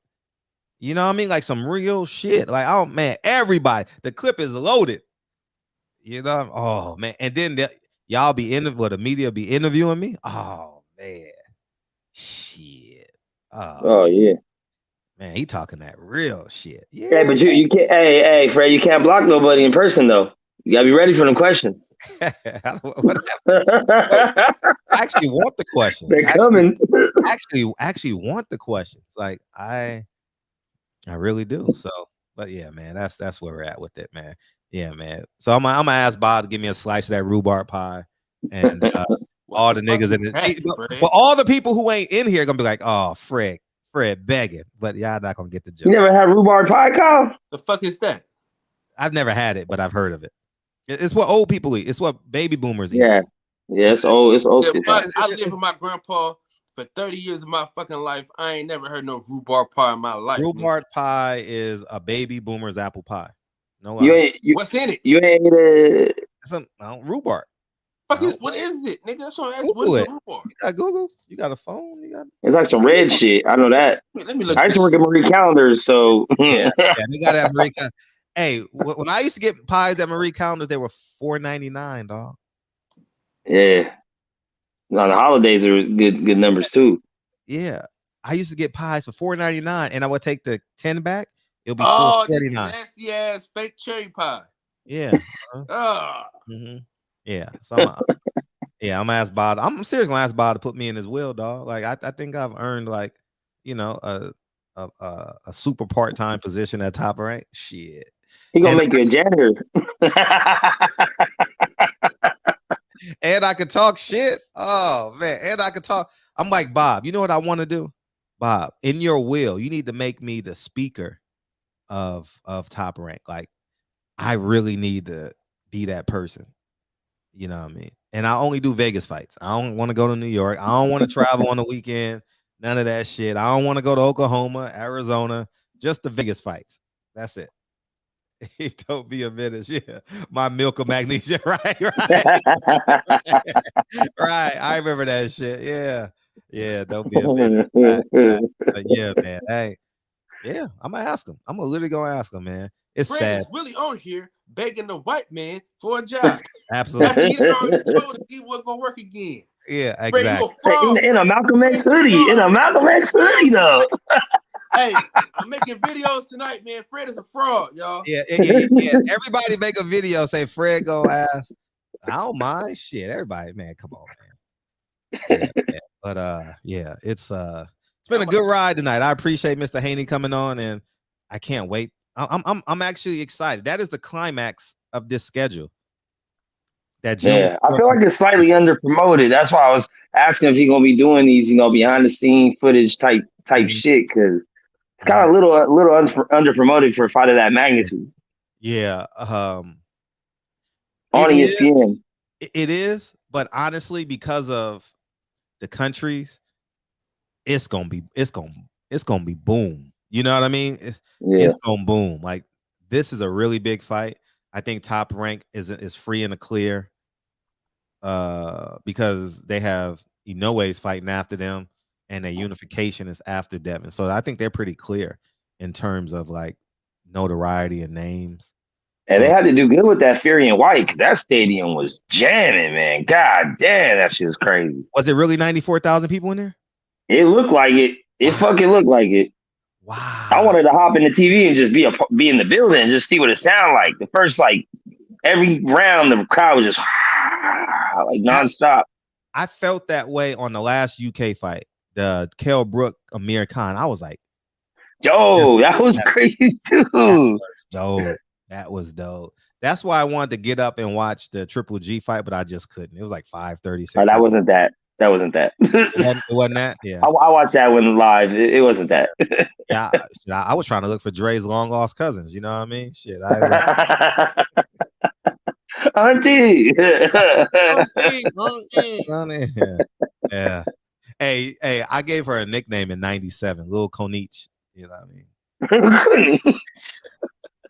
Konnichiwa, so I call it Lil Konich.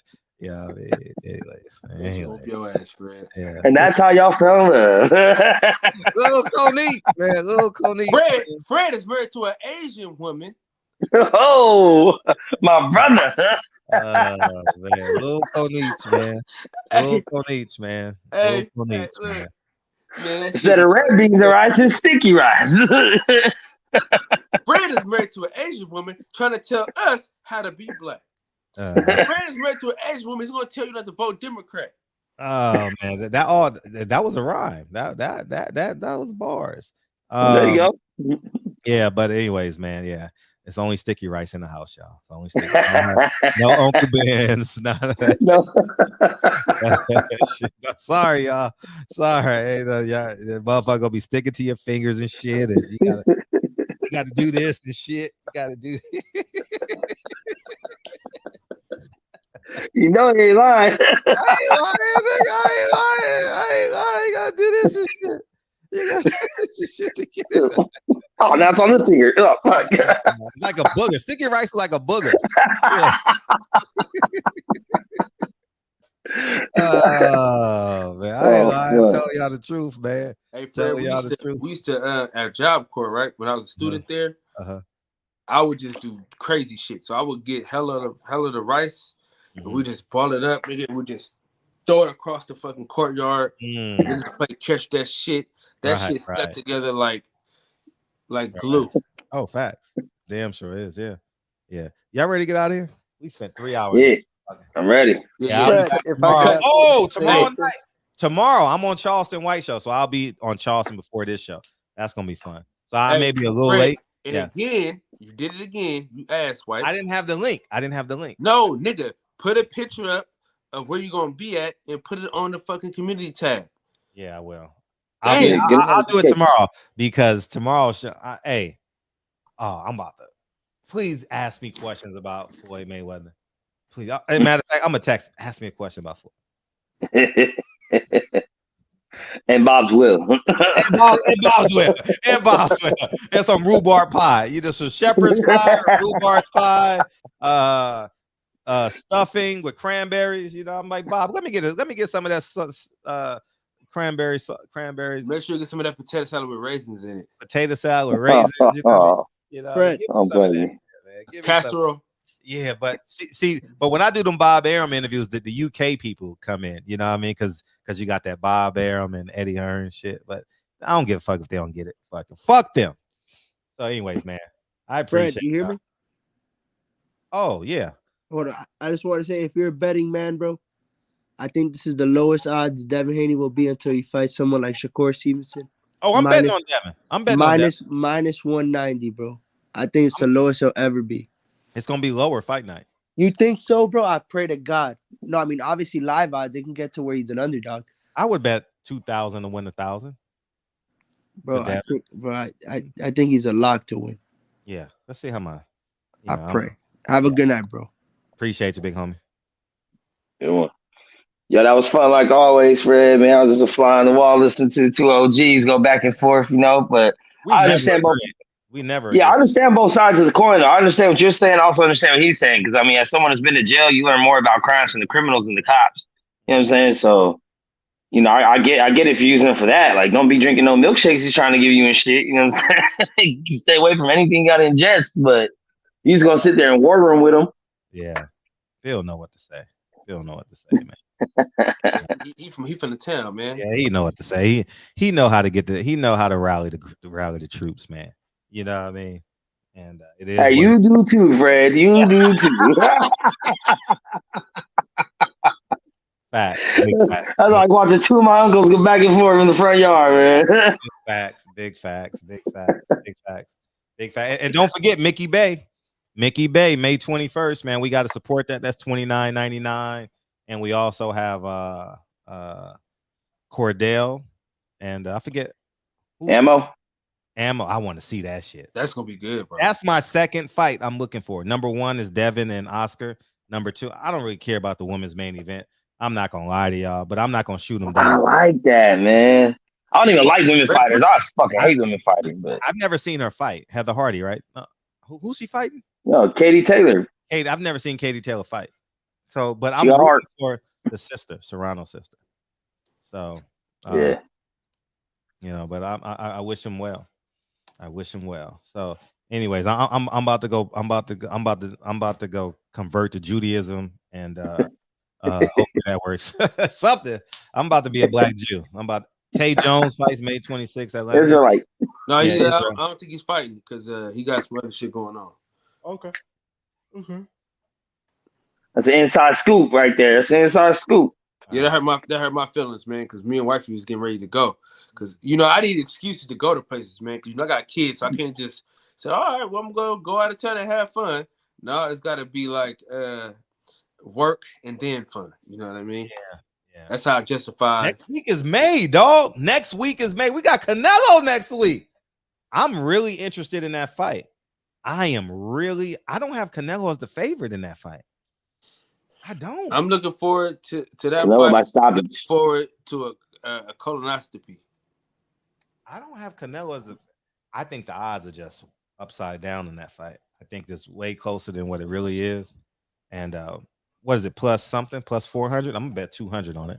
I don't think Bivol got the power to keep him off of him. He might win some rounds, but the ending is gonna be the same. It's gonna be Caleb Plant all over again, man. Hey, I'm watching that. What fight. they say on Harlem Nights? He got a shot in his ass. Man, I love y'all, man. I love politics with y'all, man. Y'all have a good one. I'll be in the section. I'll be in that other show after this. You know what I'm saying? Hey, you watch your motherfucking mouth in this. I'm glad I took a shower before this show because sometimes I take it after. I'm glad because Fred, keep your lost foot. in hours. Keep your foot on niggas like Mech's neck. You understand? I got them Goldberg neck, man. You know what I mean? We slim it down. We're trying to get trim. You know what I'm saying? For the summertime. God damn it. I'm about to get back on my grind. I'm actually work out this time. You know what I'm saying? I'm trying to get back to my Job Corps days when I was in my prime. But Fred, man, appreciate what you're doing out there. Keep doing what you're doing. Checks and balances, god damn it. You're only a few weeks out. You dirty motherfuckers. Yeah. Pre-order the movie. If you haven't pre-ordered it yet, if you like me, you want to wait until it gets here, you can buy it and then get it right in your hands. You know what I mean? Make sure you do that. And in the words of the great philosopher Frederick Hawthorne, it makes for a good stocking stuffer. Fredro, in the words of the great philosopher DB, play the song, Fred! Yeah, play the song, and I'm be on Charleston White tomorrow, 5:30 Pacific Standard Time. Oh, I'm gonna go in. I may be a little late to this show. I don't know how long we're gonna be on there for, but we'll see. Nah, you got an obligation to be here on time, damn it. Yeah. Birdman, Big Homie Coop, Journeyman, Pugilist, Birdman. I appreciate y'all, man. Thanks for sticking in with me, man. You know what I mean? Hustler Slim, Birdman, Yova. Appreciate Mr. Haney coming in. Thank you, Max, for hanging out, man. KR, Sean, Pugilist, KR, Joe Jack, Hustler. I appreciate you, DJ. You was in here earlier. Appreciate you, DJ. Mr. Larry, anything 214. Thank you. RIP. Thank you. Carlos. Where Pedro at? Where Pedro at?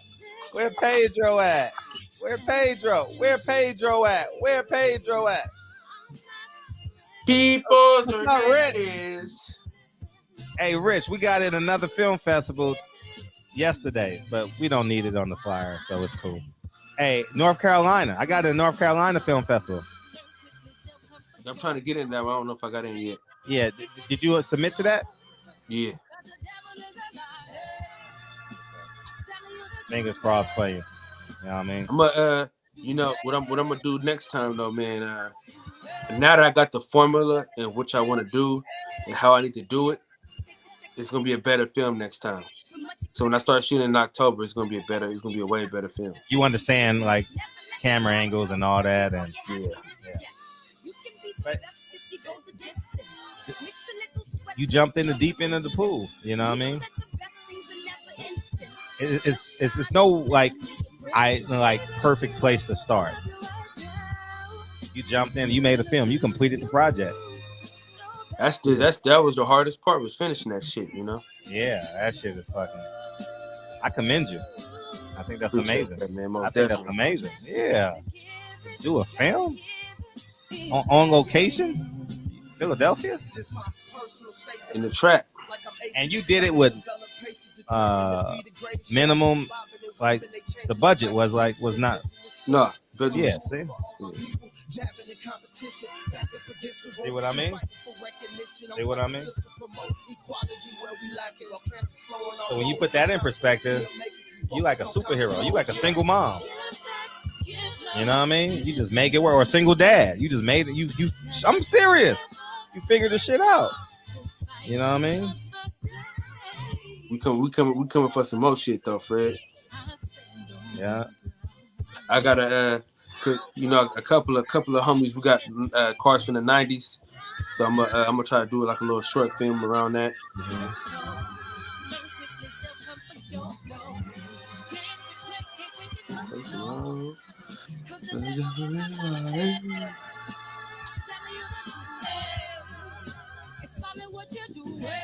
That's dope.